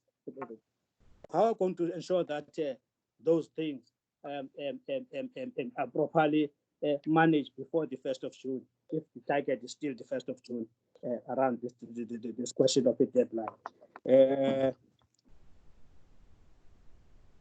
Yeah, Chair. This is not for the first time, Chair, that we lose an academic year.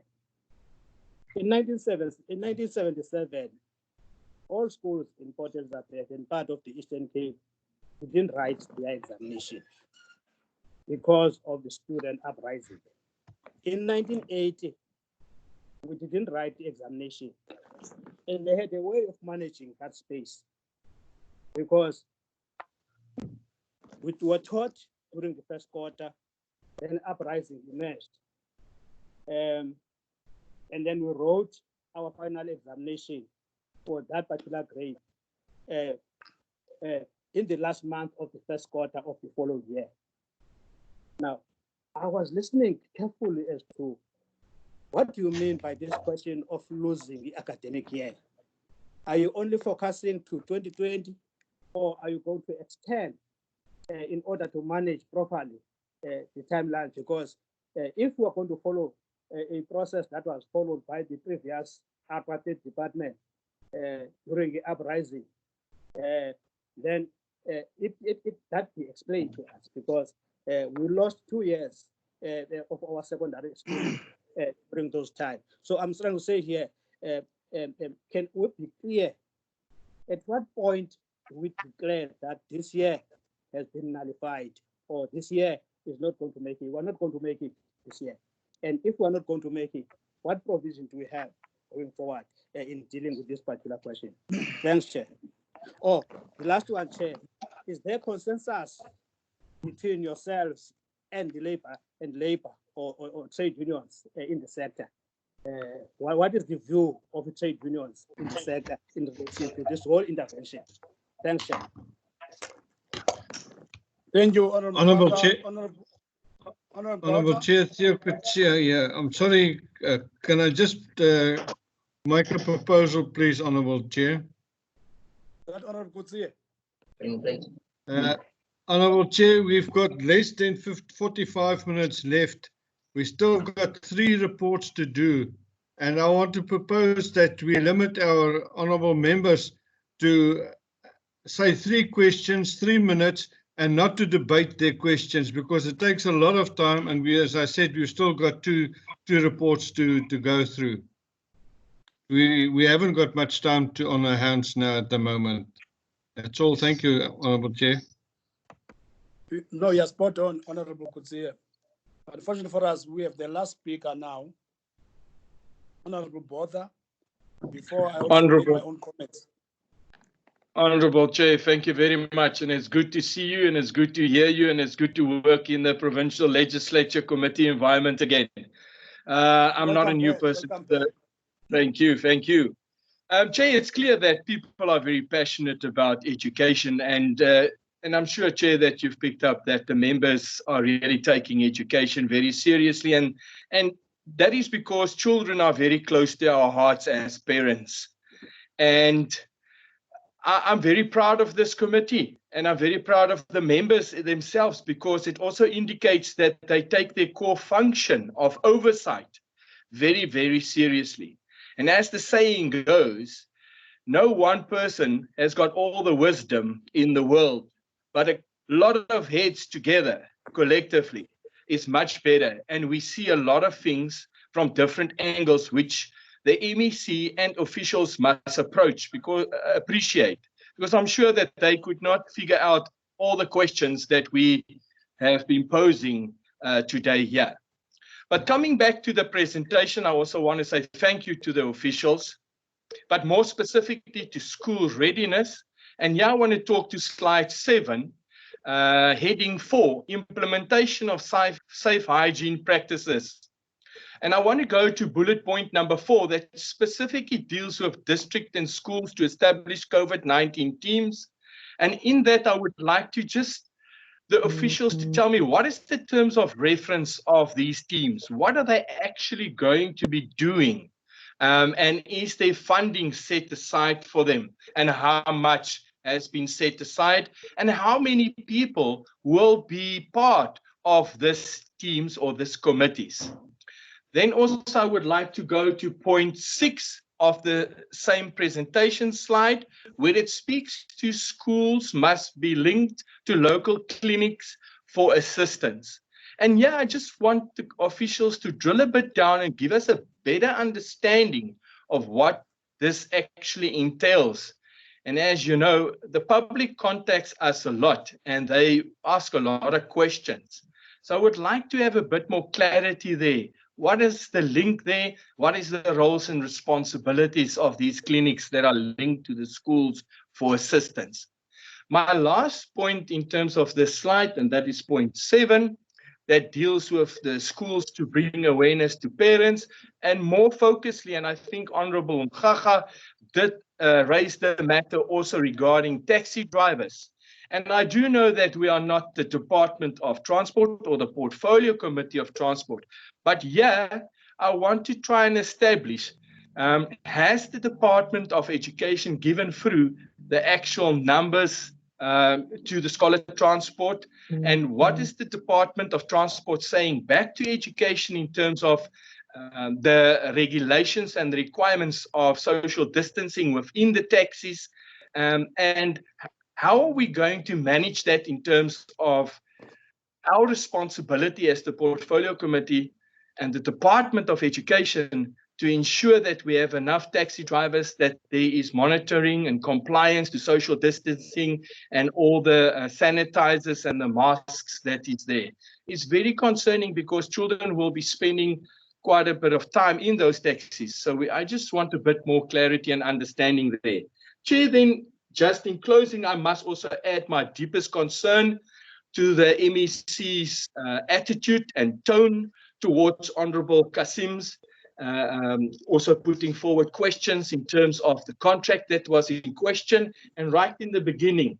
And I'm very concerned because he's clearly in contradiction of Section 114 of the Constitution, where we discuss the powers of the provincial legislature. And also you are looking at Section 133, accountability and responsibilities to the provincial legislature and its committees.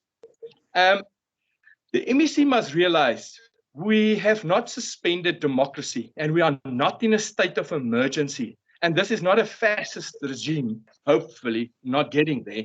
This is a democracy. And I want to echo what all the other members have said.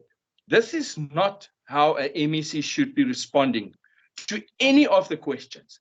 And I want to thank you also for your commitment and supporting and protecting these members that we can engage with the MEC. But I'm very sure that the MEC's comments are so serious that we might even consider writing to the Speaker of the Legislature and reporting his attitude and tone in this regard. He's in breach of the Constitution and our core functions as people that have to ensure that services delivered and that oversight is done. So this is not a serious, this is not something that we have to just take lightly, Chairperson. And I would like to put it to the committee that we really discuss. Just hold on, Honorable Botha. Honorable Ndabeni. Chair. Okay, continue, Honorable Botha. Thank you, Chair. I'm finished. Thank you so much. Thank you. Members, I think it's important for each other, for all of us to listen to each other. Because immediately the MEC made that comment, I did indicate that as members of the legislature, we cannot suspend our oversight work. And anything that is within the area of our own responsibility as a committee, we have to ask all those questions. But what I did indicate was that we are not only going to base our comments or questions on what we saw on social media, but it is something that concerns our work. Hence, I said members must be free to ask all the questions. Second, I said, if the MEC refuses to engage or respond to these questions, we have all legal recourse as the committee to petition the MEC to come and respond to these questions. So rest assured about that matter, because we have to make sure that these three spheres of government are able, therefore, to discharge their responsibility without any hindrance. So rest assured about that. The question that I would like to ask, first, what I want to ask and to plead with you, honorable members, is that the issue of the MTN contract,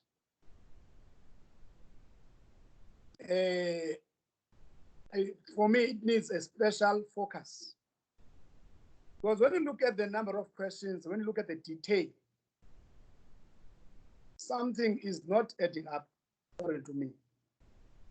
I don't understand. I don't understand to cloud this.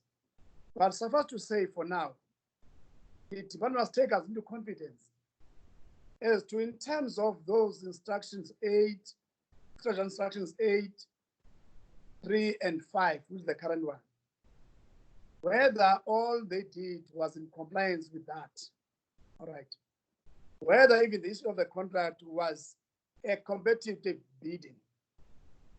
And if the response is yes, can we, outside the meeting in writing, be furnished with all that information as to how many competitors did indicate their interest? And there was a specification given. How much did they put forward? And what are the basis, therefore, of choosing the one that got chosen? So that at the end of the day, as the province, as the committee, we are aware that indeed we have been given all the necessary information. Because if you look at for instance, the issue of the tablet, each costing 6.7, as against if you can go and buy it your own, you can get it at a cheaper rate. You get my point. These are the things that are supposed to be answered. So I think that it's very critical for us to take care of that. There's some issue that I want to raise to the department, is that among the variables that are going to look for the state of readiness for reopening of schools, because all of us want to make sure that the three overarching message by the department, of course, by as well as by government, of saving lives, of stop the spreading of the pandemic. 3, of saving the academic year. It's important that, therefore, as we do those things, some of these variables have to be taken care of. One, in our province, the state of readiness must also be informed by any information about the hotspot areas where our schools are found. For instance, the case in point here, in terms of our provincial picture, Nelson Mandela Metro is seen to be the epicenter in our province, as well as Buffalo City. In the OR Tambo, the area of Port St. John's, Majola, is another epicenter. Therefore, your planning of the opening school must take care of that as well, so that as you continue with your plans, we are informed by such information that is coming up. The second issue that I think is important for the Devan to look at, in my view, as one way of looking at this matter, is that currently we have these 1,504 cases in our province, of course, spread over the districts. Now, it's important that in the current cases, are we able to pick up, working together with the Department of Health, how many learners were affected in terms of their own parents? How many teachers were affected in terms of the statistics that are coming up? And where are they? Because that information is very crucial for us as you plan for the opening of schools. The third area that is also critical in my view is that of ensuring that we must have the statistics of the ages of educators. Because currently, nationally, those employees of the department, even in the private sector, who are 60 years and above, they have been requested to work at home or from home. Also, those employees who may not necessarily be 60 years and above, but are chronic in terms of their state of sickness, how many are going to be affected? Therefore, if those are going to work from home without using virtual classrooms, who's going to take care of their classrooms? So it goes back to the question that was raised by Honorable Mkhaka, that sometimes this pandemic will need us to get more of our support, of more personnel coming and attend to the matter.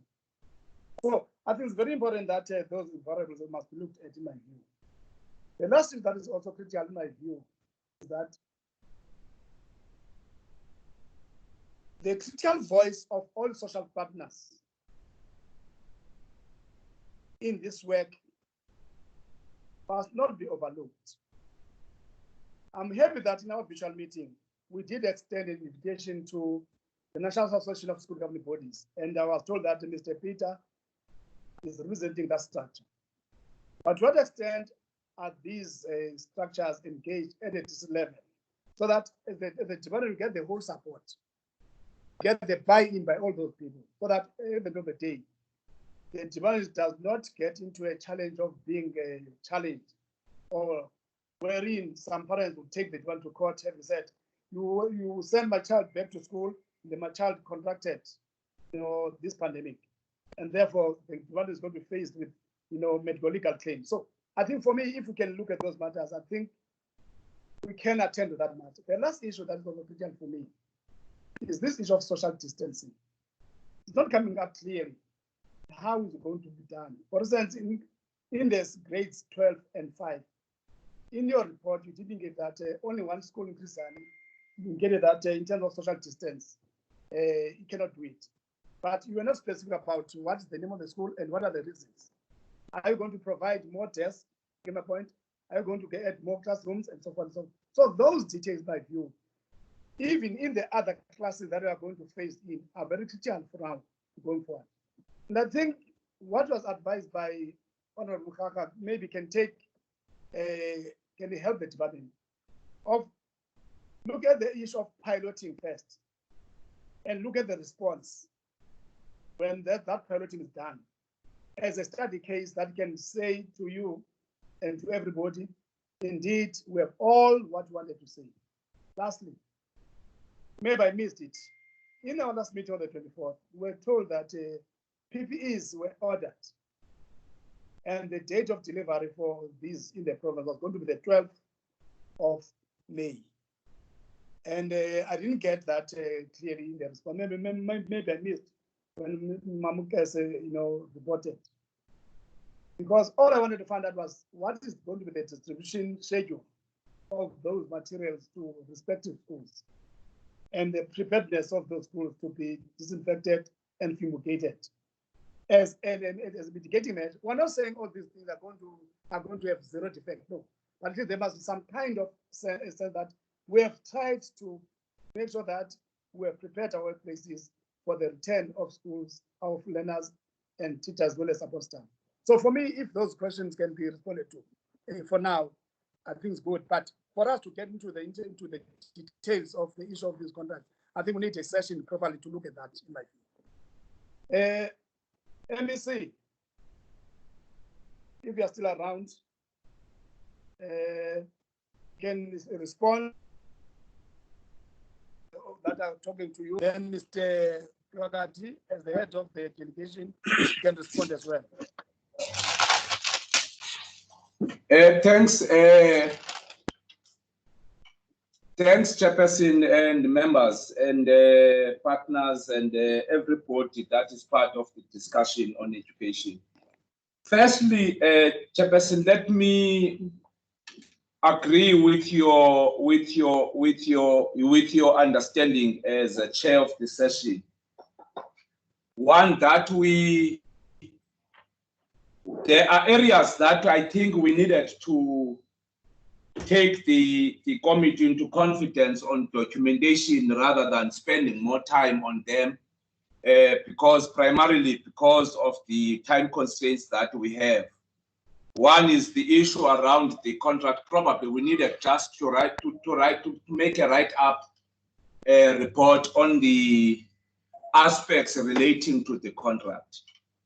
But I can just safely say, Chair, one, we don't have a contract with MTN. We have got a contract with CISO. And I think I must put that categorically clear. We don't have a contract with MTN. We have got a contract with CISO. That's one. Two, we requested a participation on a contract that exists between DDET and CISO.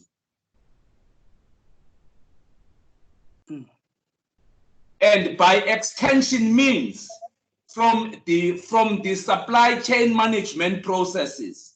It means you then participate on a contract that internally government has. Because remember, CISO has got a contract with the DDET, and CISO has been at work with the government institutions, both at a national level and as well at a provincial level.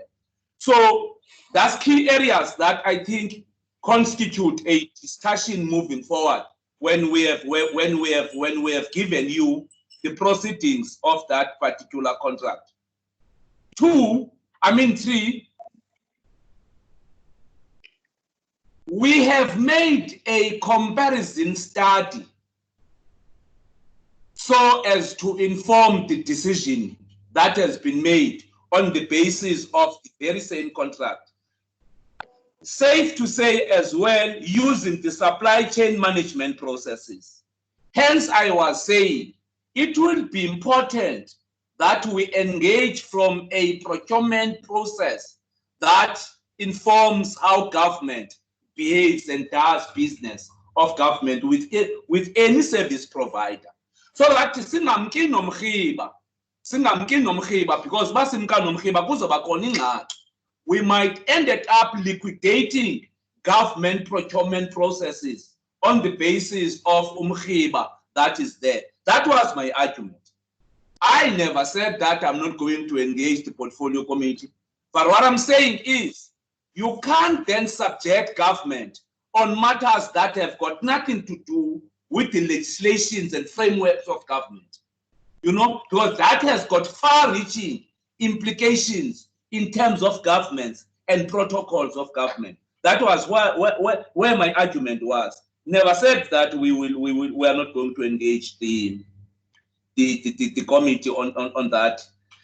Chair, we have consulted the provincial treasury and all the necessary protocols in relation to the bid and as well the approval has been secured.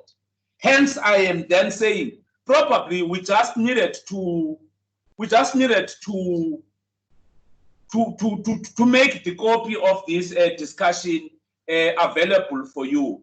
As I'm standing here, I've got dates of when actually this discussion started. In fact, for that matter, it started in January, not even now. The discussion on how department must upscale the e-learning program, because we were on the remodeling schooling system in the province, even at the time of the inception of the COVID-19.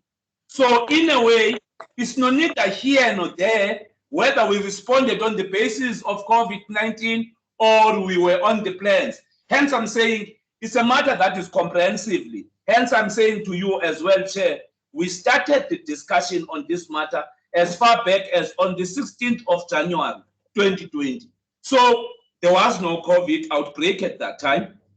So hence, I'm saying it's a something we needed just to deal with some of the matters as they come from the report itself, so that we don't limit the scope of the portfolio committee on the discussion on this particular matter of the contract, Honorable Chair and members. From where we are seated as a department, we have done all the supply chain processes as required by law. Hence, we would invite anyone who has got an issue around the supply chain management to put that on the table and engage us extensively on the matter. Shabike, let me leave it there. Let me leave it there and wait for the meeting that we have proposed, Chair. Secondly, Chair, on the issue relating to the state of readiness of the schools, we must also appreciate the fact that we operate as a province in a national framework on the return to work plan of education as a sector. By extension, it means the discussion about whether the areas that must be opened or not has got a dual form, Chair. One is that the national minister is going on the media tomorrow, I mean on Thursday, not tomorrow. Yes, is going to the media to articulate on what then becomes the discussion and decisions of the CEM of Monday on the school readiness across the country. But what are the key strategic areas which the committee must be appraised on the discussion? One is the issue that is raised by the officials about the readiness of ourselves as provinces, as per the non-negotiables that has been agreed upon between the sector and as well some of the social partners and also the sectors that have got interest on education. Equally, it's gonna be a tall order, Chair, because we are of the view, for example, that there are red flags in the country, not in the province, in the country in general. And therefore, the National Command Center becomes a key strategic center to determine whether the sector is ready to open up or not to open up as led by the president in the country. Why I'm saying that is because for us as an education, there are areas where we are going to need the Department of Health to make it clear whether it is ready or not. For example, if you come to the province, we have got 3 areas that are a red flag, your PE, your Buffalo City, and your OR Tambo in the context of PSG. Now, what we have been required to do as a sector is to profile the institutions of learning using the data and the statistics from the Department of Health, because remember, COVID as a virus is a health matter, and it requires the state of readiness of Department of Health more than any department in the country or a sector in the country. Hence, we were then saying, let the minister go back to the national command as we assess our state of readiness. There is a need equally of checking and balancing the state of readiness of the Department of Health in responding to some of the matters that are there, so as to deal with it. The other aspect, Chair, on the social mobilization, as raised by Honorable Mkhaga, the issue of making sure that we take our parents into confidence and close the gap from a perspective of a social mobilization. We have put in place customer care as a center of communication of the province. And therefore, it is our duty to ensure that we are consistently having specific communication and dialogues around how best to ensure, because some of the issues that Honorable Mkhaga is correct, would require a psychosocial readiness of the parents. For example, it would be a shame if we arrive to a situation where parents are either choosing. I don't think that's what government must be doing. To allow a situation where government is ready, other people are not ready, and therefore then it becomes a choice of a parent to take a kid or not. I don't think that divisive attitude can be explored.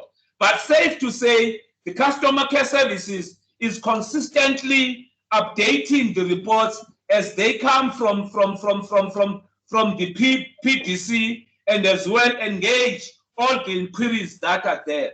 What I think is gonna be of paramount importance is, I agree, is gonna be how we up the game in terms of ensuring that we don't relegate the issue of social mobilization and social education into state securocrats.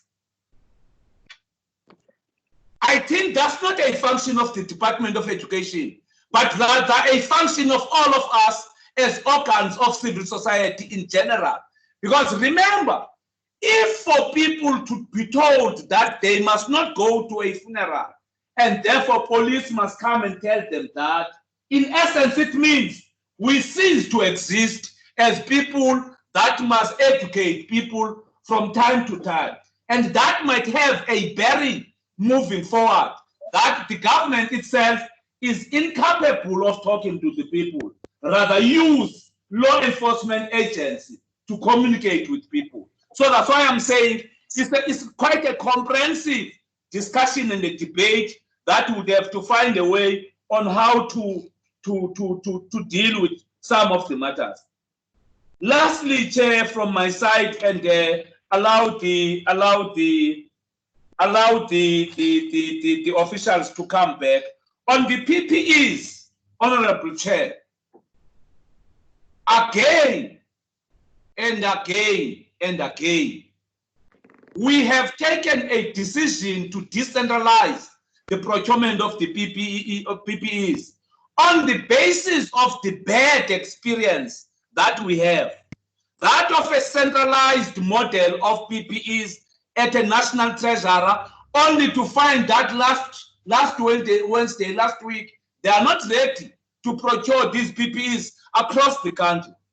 And fortunately for us, as a province of Eastern Cape, education in particular, we were already have written to the provincial treasurer requesting the expression of interest to participate in that particular aspect, so that we cannot prolong the issue of the state of readiness of the schools in the province on the basis of us not being able to anticipate a logistically and administrative nightmare that might arise out of centralized procurement processes at a national level.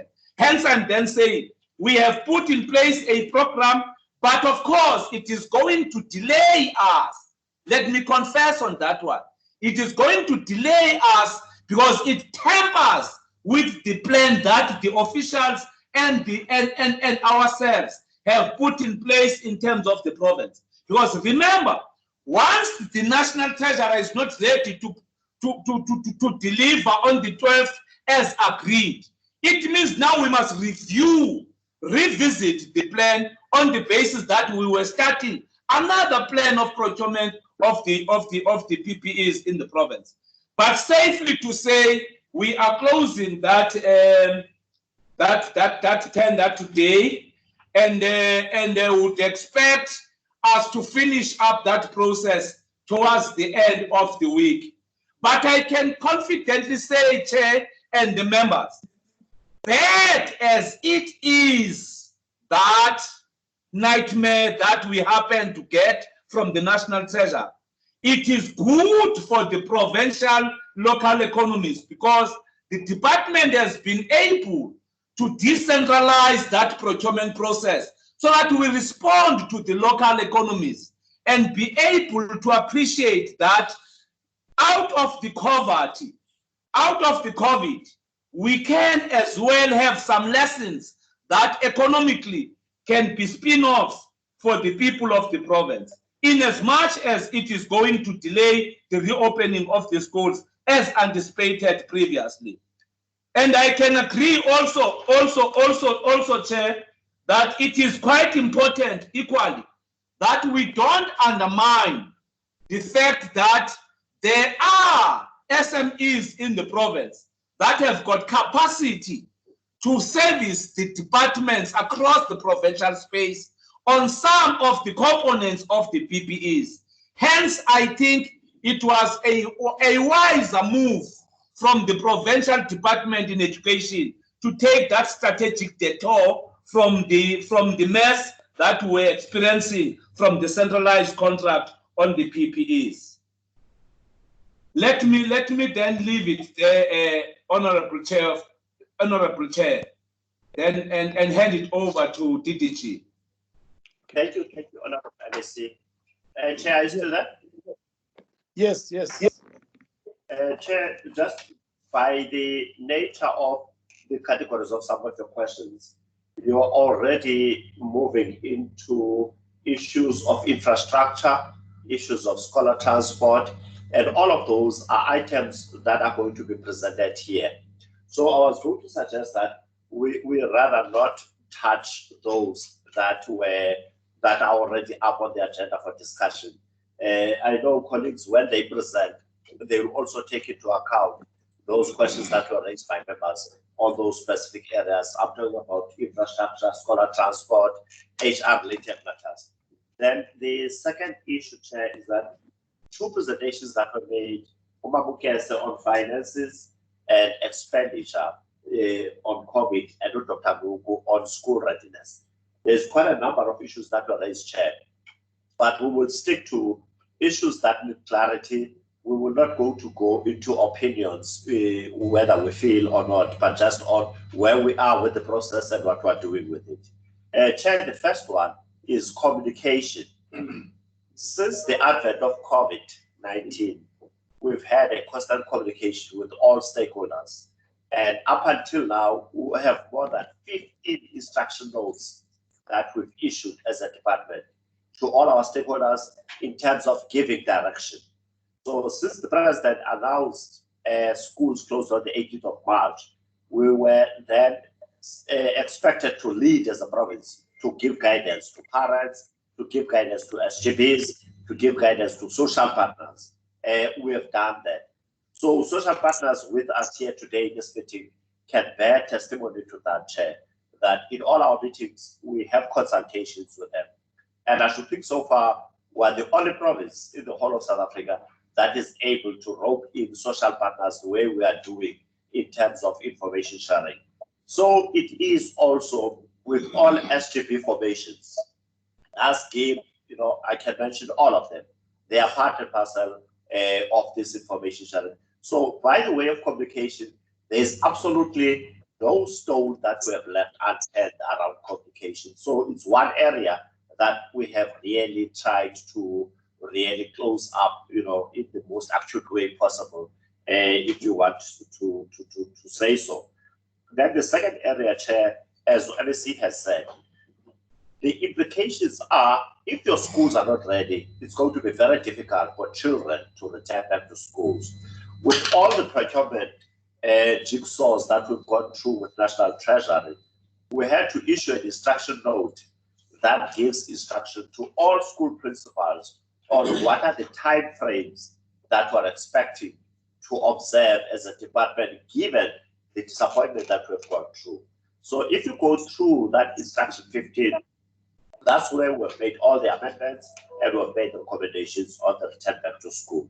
Then the third one, Chair, with scientific evidence at our disposal, we only have now the minister's announcement on the 1st of June as the only date. And in that period of preparation for the 1st of June, the minister did not say children are going to go back on the 1st of June.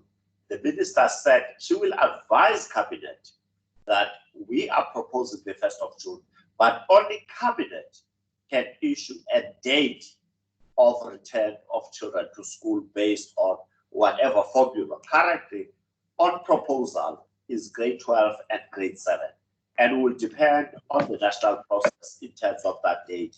However, what we are left out with, Chair, is that there are two options. The first option says we cannot at all teach using contact methods. So as of now, we are unable to teach any class. We cannot pilot any class. We cannot take any chance to take any children to any school. There is no way that we can pilot anything around it because lockdown say stay at home.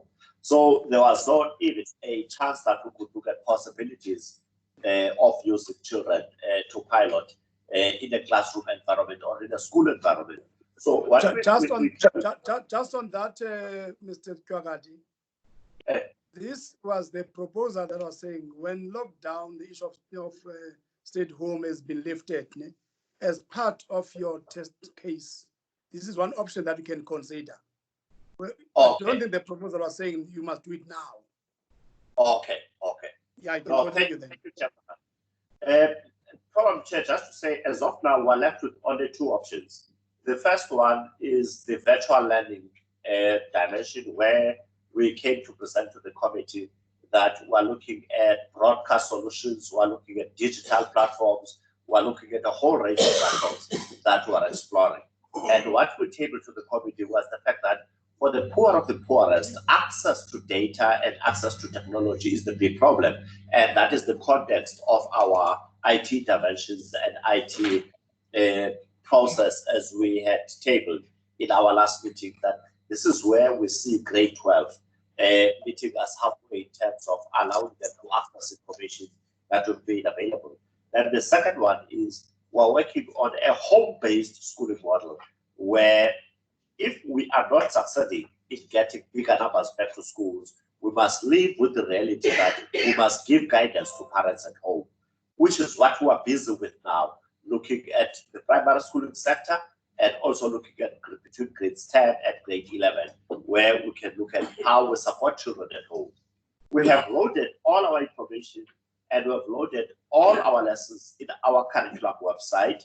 I would encourage if there is a time available to visit that website, Chair, is www.eccurriculum.co.za.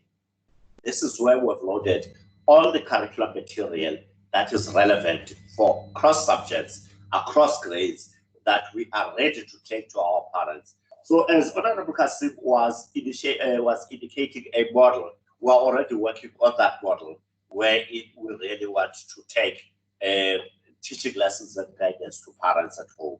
So, Chair, given that, we are then going to allow Ms. Kesa to respond to one or two issues that are pertinent, and also give Dr. Bogo to come and talk on specific around readiness for the 1st of June as an indicated time frame as of now. Thank you, Chair. Thank you. Mamukasa? Thanks, Honorable Chairperson and members. I think there was a question that was asking whether the budget that we're using is the department's budget or the ones that we have received from Chair or National. Currently, we have not received the department additional budget for COVID-19. However, we communication with our treasury was for the department to reprioritize within the budget that we have. So that is what we have implemented as a department, is to look at areas that we might move the money in order to fund the items of COVID-19 and those that will be new priorities based on what we want to do as a department. So, Honorable Chambers and members, we are utilizing the money that is within our baseline. We have not received any additional funding in terms of the department. I think the Honorable MEC has responded to the compliance issues in terms of the contract itself, but suggested that we submit a written report with the actual dates and full of evidence of what we have done as a department in terms of compliance matters. But with the circulars that we have received from National Treasury, after they indicated that they were able to supply the PPEs, then our communication together with Treasury was to utilize the National Treasury Regulation 16A of emergency services, which we have done, and we have made sure that there's a rich portfolio of evidence in terms of that, so that we comply and we don't incur any irregular expenditure in terms of the compliance matters. I think in terms of budget, that is what was requested, Honorable Chairperson. Thank you, Chair. Dr. Nobu? Yes, thank you, Honorable Chairperson. You know, on the issue of us linking our schools with clinics, I've taken note of that comment from Honorable Pile. And this is the plan that we are making, and also in close collaboration with the Department of Health locally, because our districts report as such. But I will take note of what Honorable Pile suggested. Now, as Ure was saying, on the issue of water tanks, I'm sure the next presentation will deal Honorable Chairperson with that. And also, the issue of how many schools that are ready for reopening, with select distance and taken care of in other classes. Now, as Ure was saying, for now, Chairperson, we are concentrating on grade 7, 12, but honestly speaking, if we're to face in all other classes, logically speaking, there will be a need for infrastructure, definitely. Now, the issue, Chairperson, of allaying fears with the parents. Now, what is happening is that we have weekly meetings with the district directors, and another one is tomorrow. I think last week with the social partners, we took a conscious decision on Saturday last week to say to the district directors, they must now begin to engage even their education fora, and also so that the issue of COVID-19 is a much spoken about issue which is known by everybody. So on the issue, therefore, of allaying fears to the parents, in our plans there is a plan by the department to say that in addition to what the local communities, local municipalities are doing, we shall also do that as the department before their children come to school. Now, the issue, Chairperson, of us being sure about the 1st of June, I think we have taken care of that. To say that, you know, the minister is still going to announce the exact date with us. Now, from you, Chairperson, the issue of the NASG participating in our meetings, and even that one, already has taken care of, and also in our plan, there is also a plan to say that before opening, our SGBs at that level must be taken through by their local SGB associations.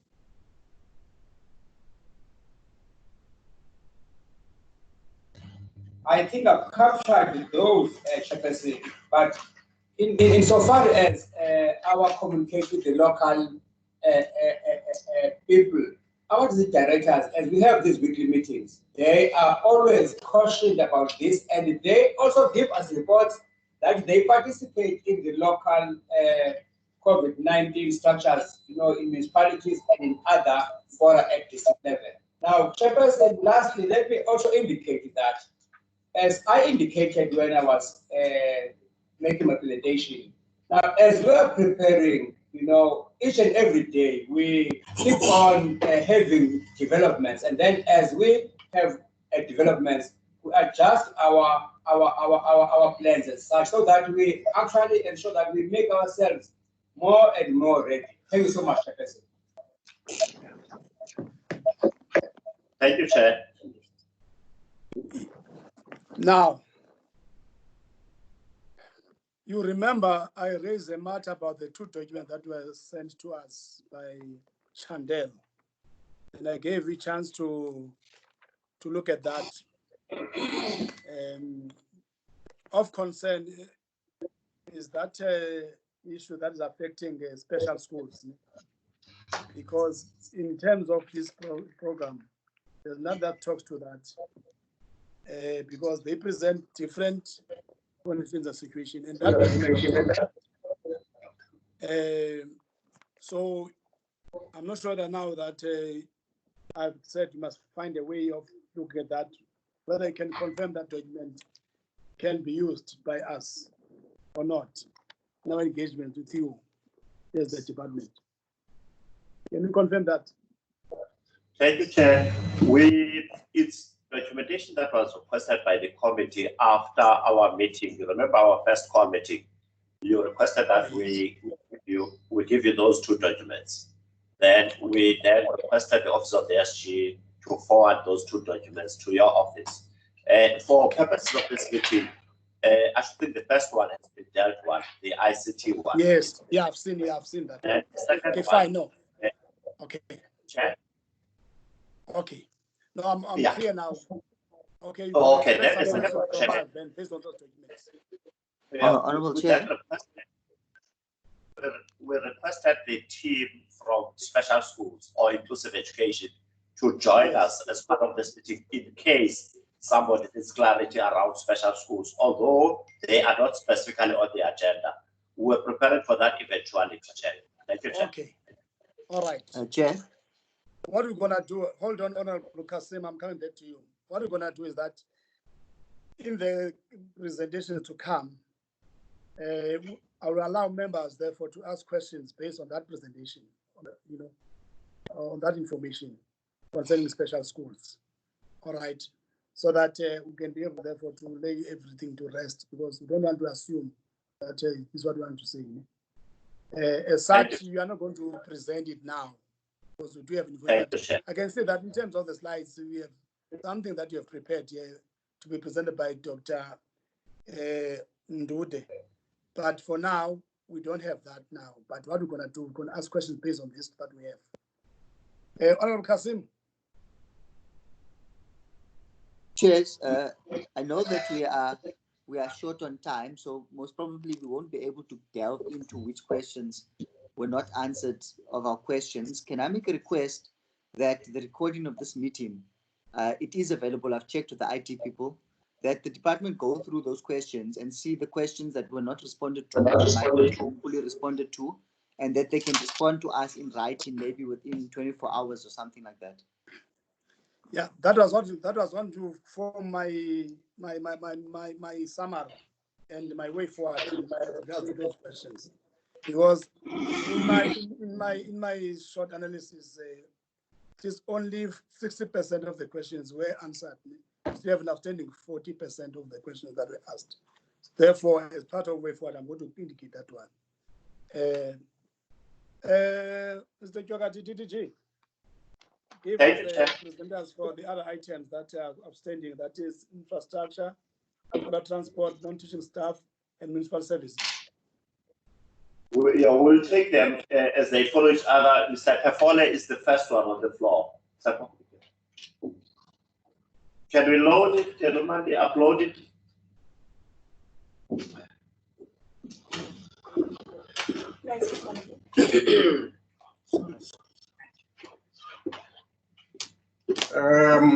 Good morning, Chairperson. Good afternoon. Good afternoon. Good afternoon indeed. Good afternoon, Chairperson. Good afternoon to all members of the Portfolio Committee. Good afternoon to all the social partners, to the MEC, and to everybody else, colleagues. Indeed, it's a good day. Thank you. I was just hoping that the presentation would be up, then I can go through it. Can I get an indication whether? Oh, there we go. Yes, you can see it now. Members, can you see the presentation? Yes, Chair, we can see it. Yes. Continue, Mr. Pefole. Okay, can we go to second slide, Chantal?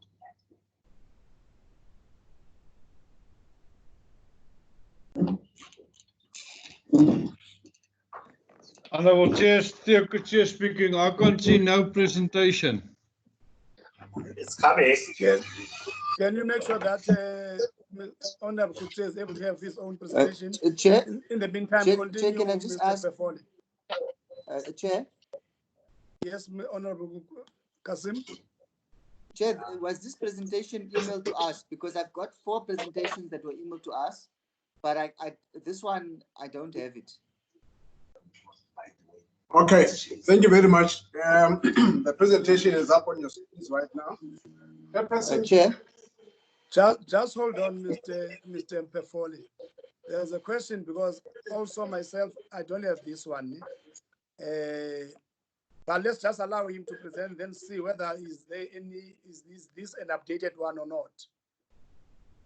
But in the meantime, can this be sent to members through their emails, so that we can check differences in terms of what was presented to us and what is this?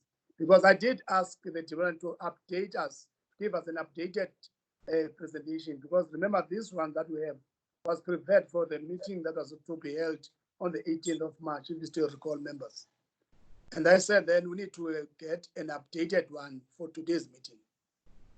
And as of yesterday, I was informed that there was no updated report to present it to today. So I was under the impression that what will be presented today is what was given to us, which therefore means there's no update in terms of that report.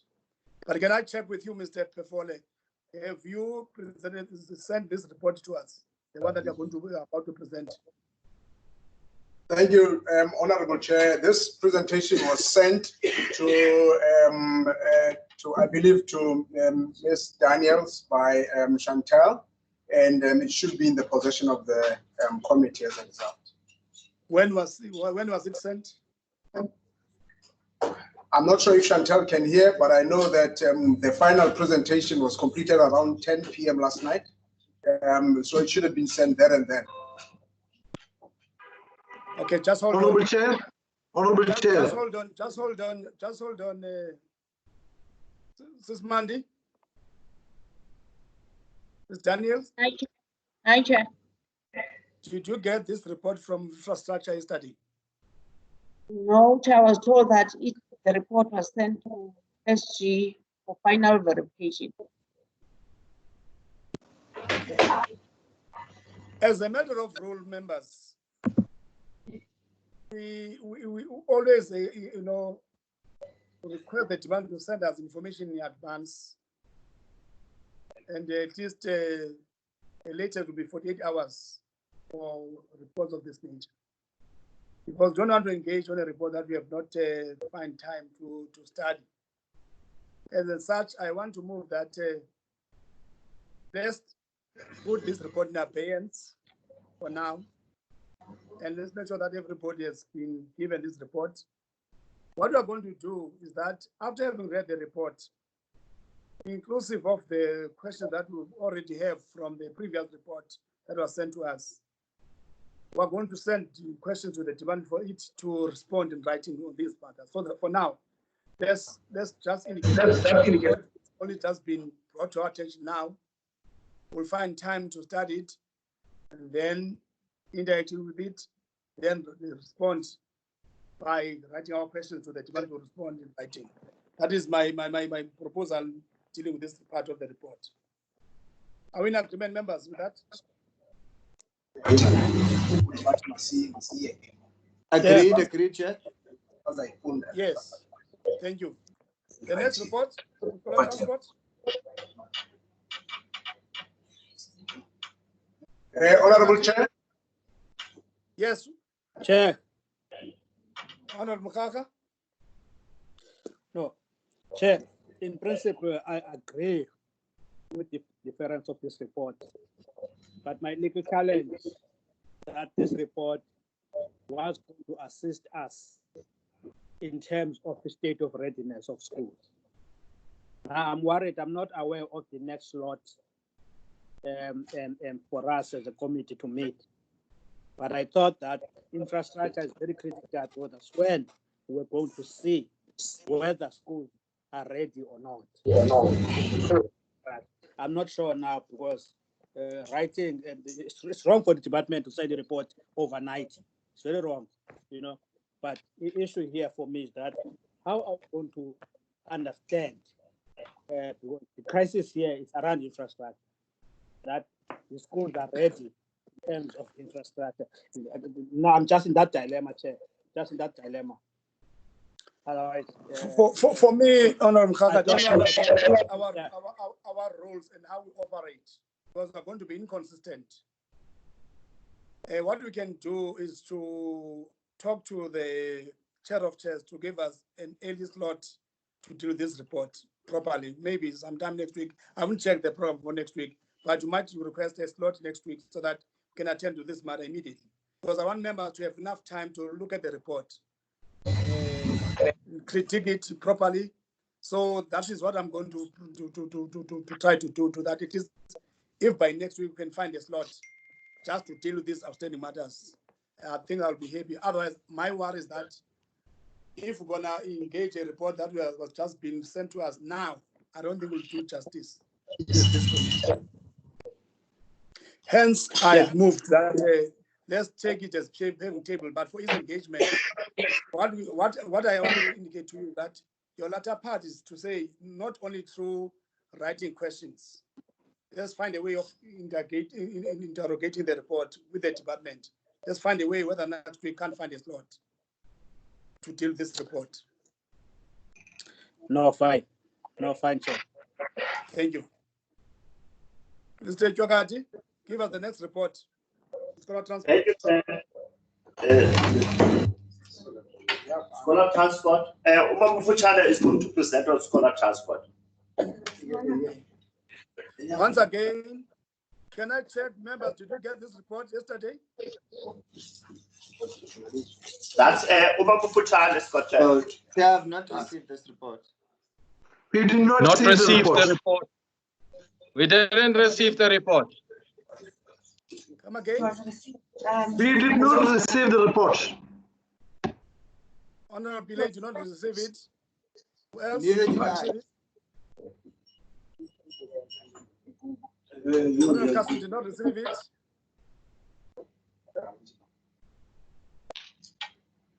Mufutshane.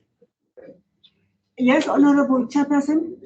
Is this report is the same as the one that was prepared for the 18th of March? Honorable Chair, this one has been updated to take into consideration the current situation that we are in.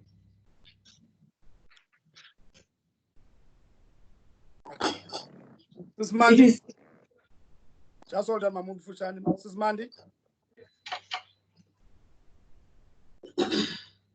Daniel. Hi, Chair. Hi, Chair.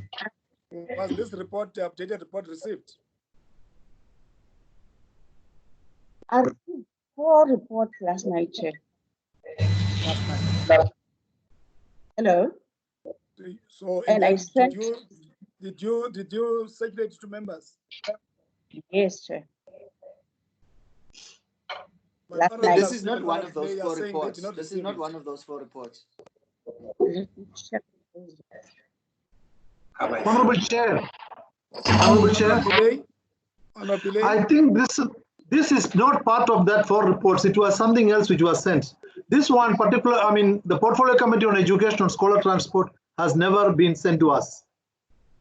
Okay. Mr. Chogati? Chair? We're also putting this to abeyance as well. And I'm not taking kindly to the, because I indicated to our coordinator, and I think she did write to yourselves, that we did receive reports prepared for the meeting that was to be held on the 18th of March. And I said, by the time now we're to have this one, we needed to get an updated report. Up to now, if we were to get this report in the meeting, it's not how we operate. So we are not taking kindly to this kind of arrangement because we don't want to be, to be surprised by such reports. We want to prepare for these meetings.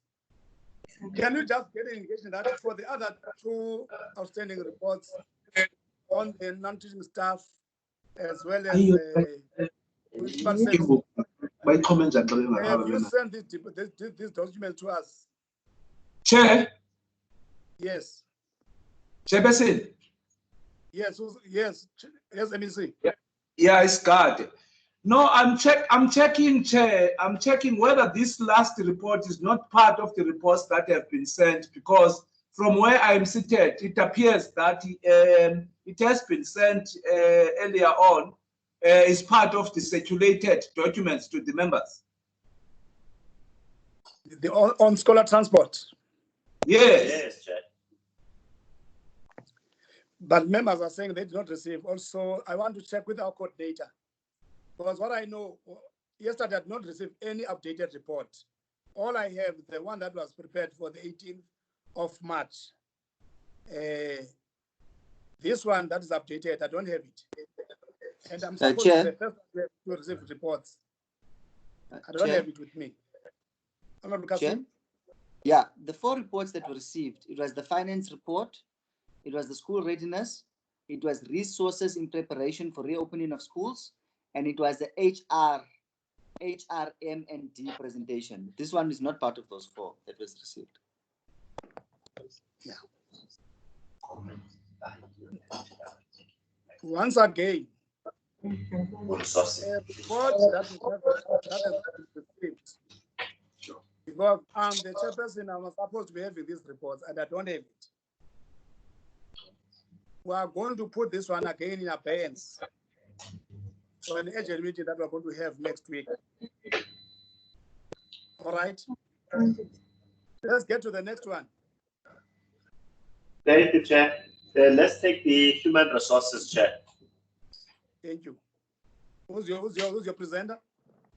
Mr. Chibo is going to present, Chair. Okay. Over to you, sir.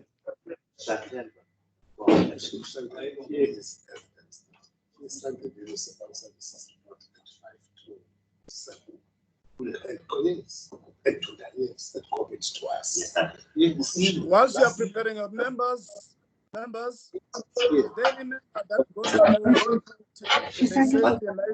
the meeting at 2?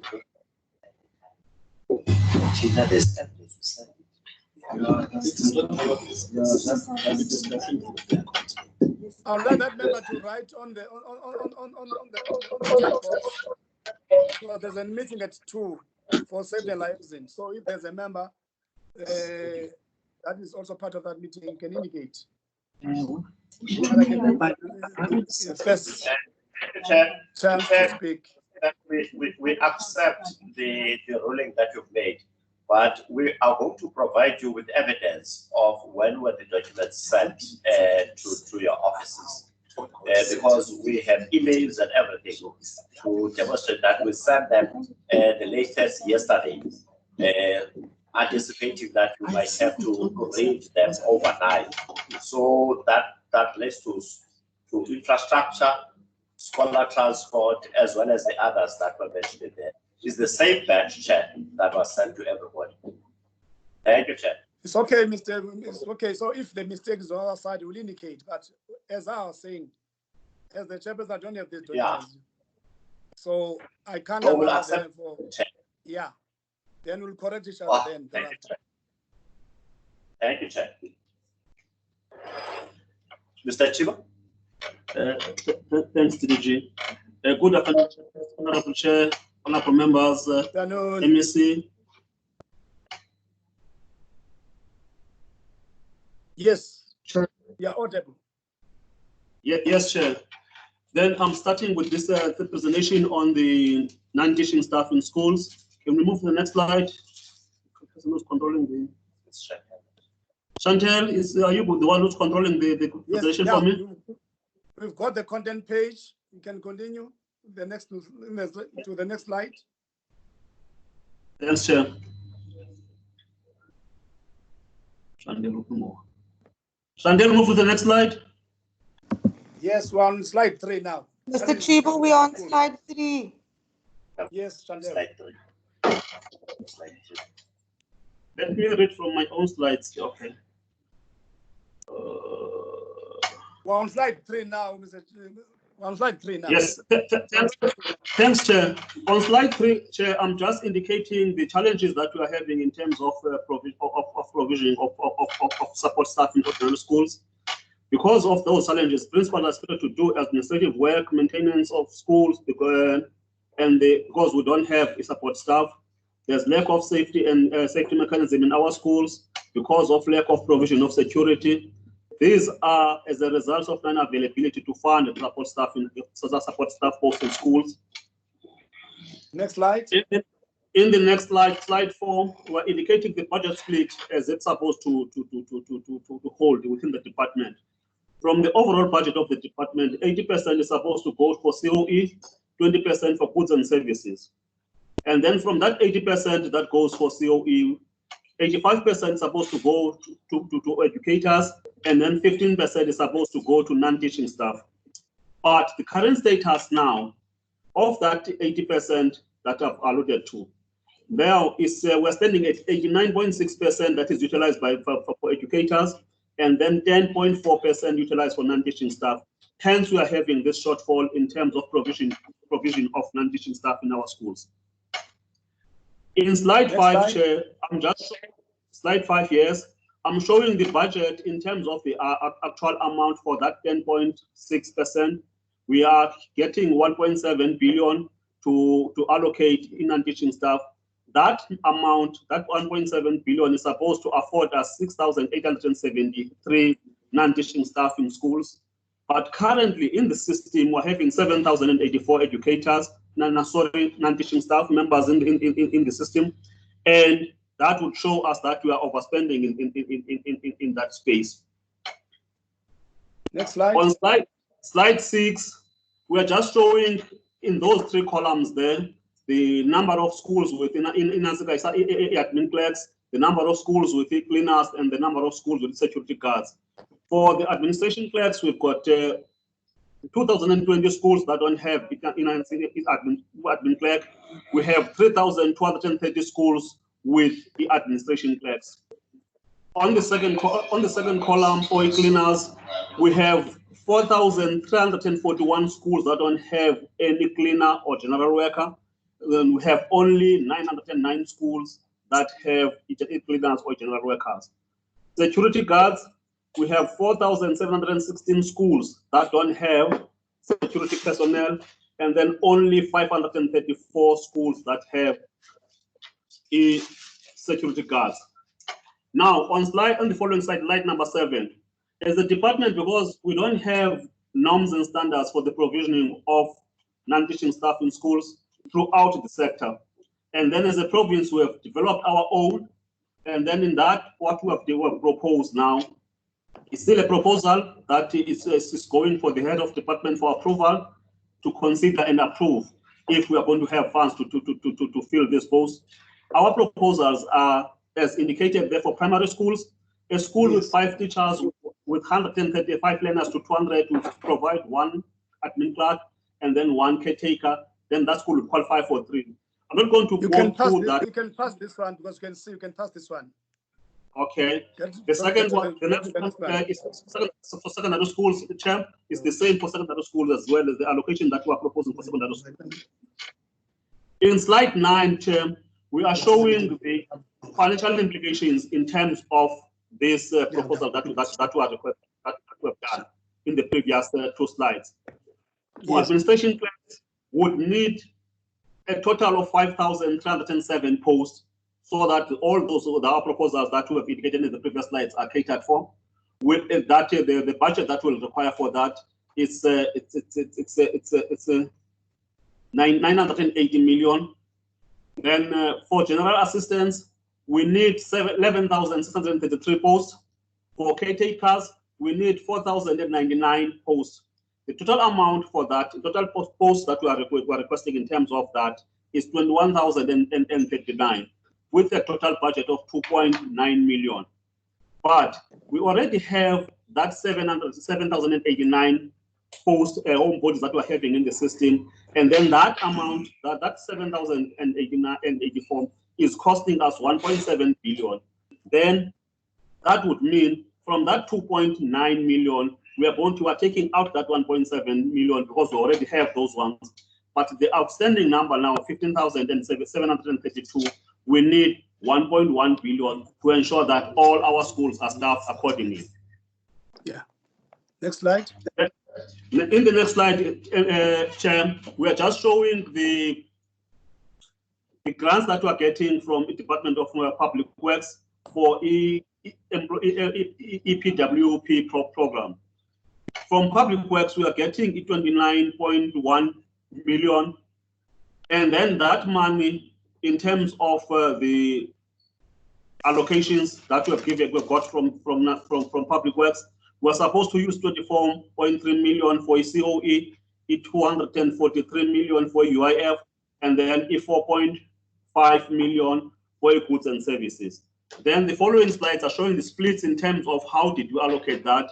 We have allocated the policy school patrollers as the 200 at that cost that are going to be working 21 days, and then that's the second that are getting.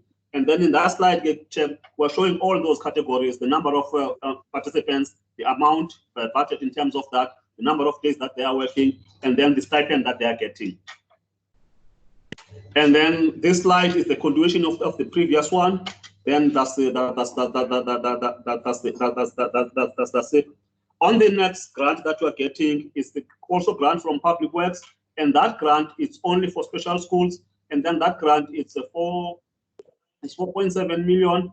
From that grant, we're supposed to use the 4.6 million for COE, 46,000 for UIF, and then 45,000 for goods and services.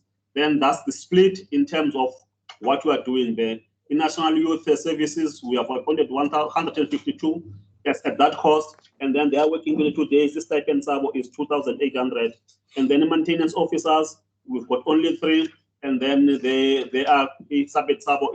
Their stipend is 5,200, and that's all, Chair. Thank you very much. Excellent presentation, Boti Manungome. Excellent. Teacher by profession. So thank you, Chair.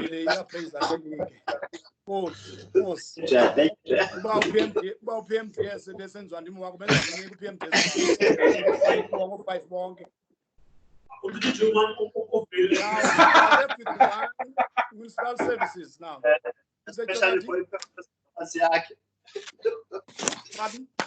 Take over municipal services, Mr. Chida, Chef. Okay. Mr. Chida. Chantal, can you?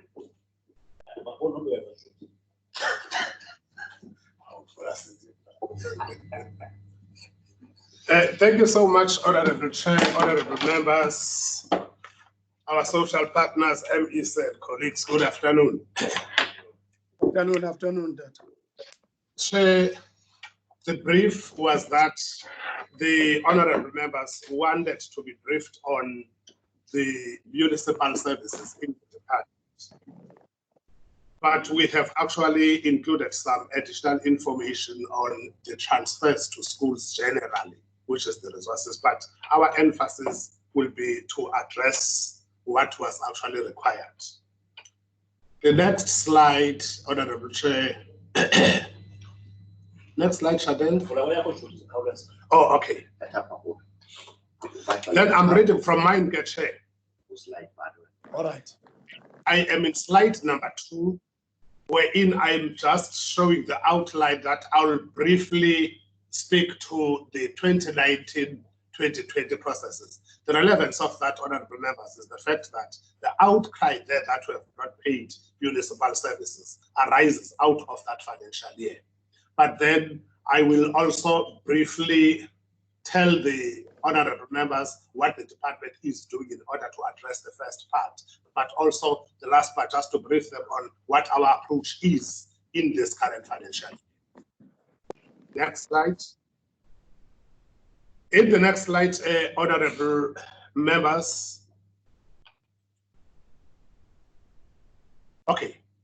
I am reporting, honorable chair and members, that we have paid already 50% of the total amount that was owed for municipal services to 2,456 schools. So that was the first batch of municipal services. So I'm here reporting, Chair, that 89 million has been paid in April. So the 2,456 schools, which were part of those that were actually concerned, have now been paid fully what was owed to them in 2019-2020 financial year. Secondly, the second part, which was the remaining part on municipal services of 85.8 million rand, which was owed to 1,432 schools, is in the process of being paid, and by end of May, we shall have then completed all the payment backlogs in respect of municipal services for 2019-2020. Then lastly, Chair, there were, even in terms of the tranches that are transferred to schools, there were few schools, 289 schools, where we could not pay fully what was owed to them because they did not comply at the time with the submission of annual financial statements. But we are now processing that payment, and this coming Friday, they will be receiving their money. So that covers, therefore, Chair, all what we were owing as the department to all, to our schools in respect of tranches and also in respect of municipal services. The next slide, Chair. You can pass this one because I think it's just information. It's just information on details on what I've reported. I don't know. I think it's like just pass it. It's frozen. Chantal, can you assist me? Just move to the next slide. Well, national norms and standards for schools. We are on slide 7. Yes, you can assist Chantal there. You can move from yourself. Mr. Mkida, we are on slide 7. Let's on slide 7, Mr. Mkida, talk to that slide. This is what I'm trying to do. I'm sorry, Chair, just 1 second. Something seems to be going wrong with my laptop, so I'm still trying to understand what's taking place here. I thought that shall tell. Can anyone open this? It was emailed to all of us. Yeah, it was. Yeah. Okay, I'm sorry, Honorable Chair and members. I don't know what has gone wrong with my laptop. It's just stuck in slide 2. It does not move.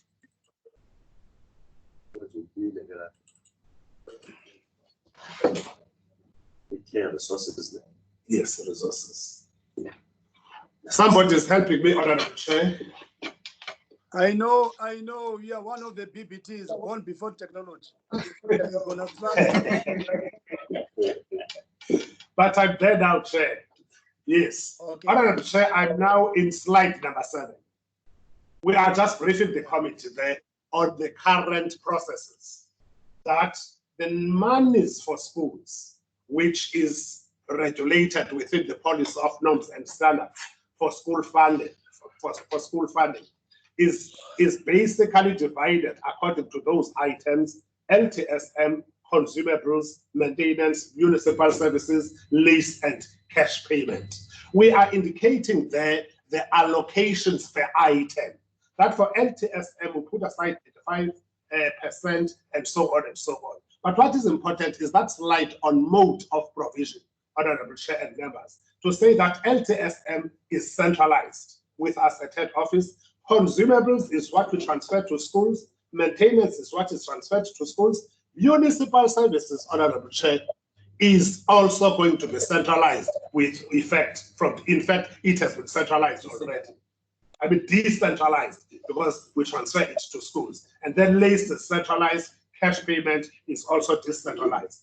Then, in terms of the next slide, we're just showing to the honorable members the principles that we follow on the distribution of monies that we are paying in this current financial year in two tranches. Slide 8, please.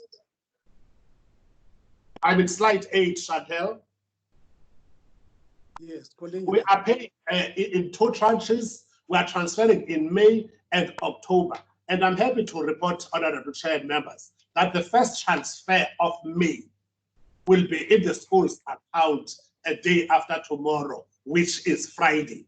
And it's made up of consumables, it's made up of the cash payments, of the maintenance budget, and also the municipal budget, which is where the outcry has always been. But we're also saying that in calculating the budget, we're using the 2019 data, which according to law, we should actually be using. And we're also saying that if there should be any corrections, deviations, that we shall correct them in our second payment. But we're also indicating that independent schools have already paid, they will be receiving their money in their accounts tomorrow. Then the next slide, which is slide number 9, honorable chair and members, we are just saying that to communicate with the schools and the SGBs, especially on how we are managing municipal services. We have already issued a memo on the 29th of April, wherein we are informing our schools that the responsibility that they should actually take full control of their municipal accounts has now been returned back to them. Hence, we have transferred the first tranche of municipal services. And that was rescinding circular number 7 of 2016, wherein we were taking this responsibility, centralizing it with the department. And I'm reporting there that the first tranche is payable on the 15th of May, which is this coming Friday, as I have already indicated. But also saying that schools are ordered to pay their municipal accounts by the 15th of every month.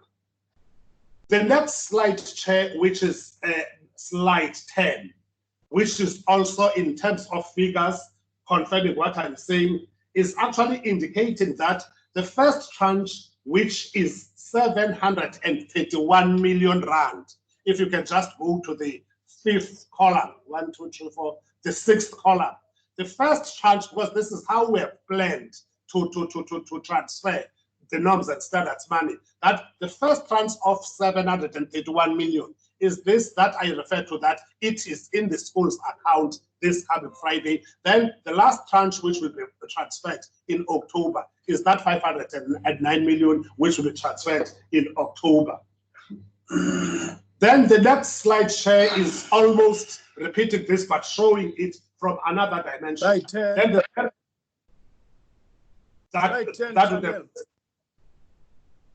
that would have been slide number 11, Chair. Please. Slide number 11. Slide number 11, please.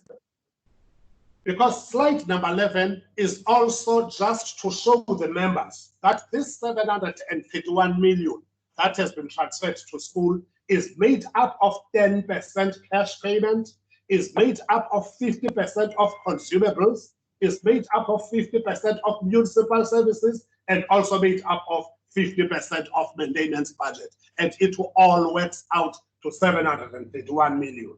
Then the very last slide, we're just indicating our control measures, Honorable Chair. And that is slide number 10, with a little bit of narrative, Chantel.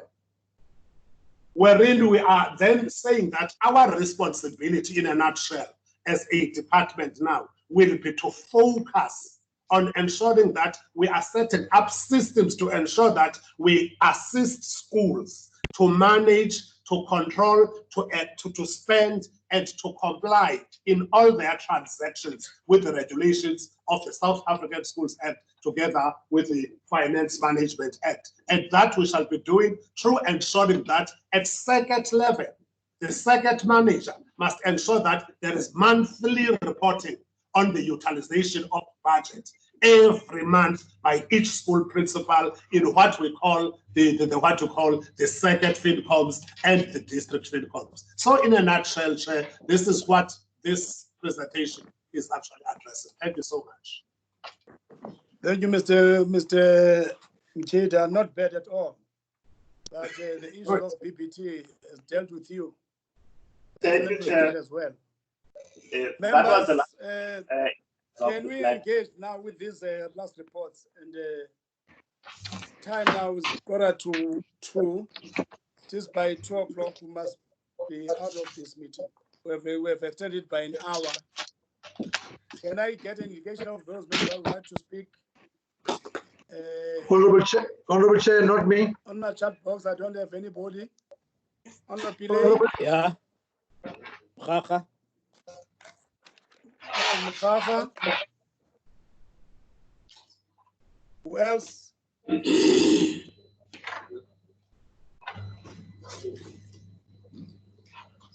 Are these the only 2 members?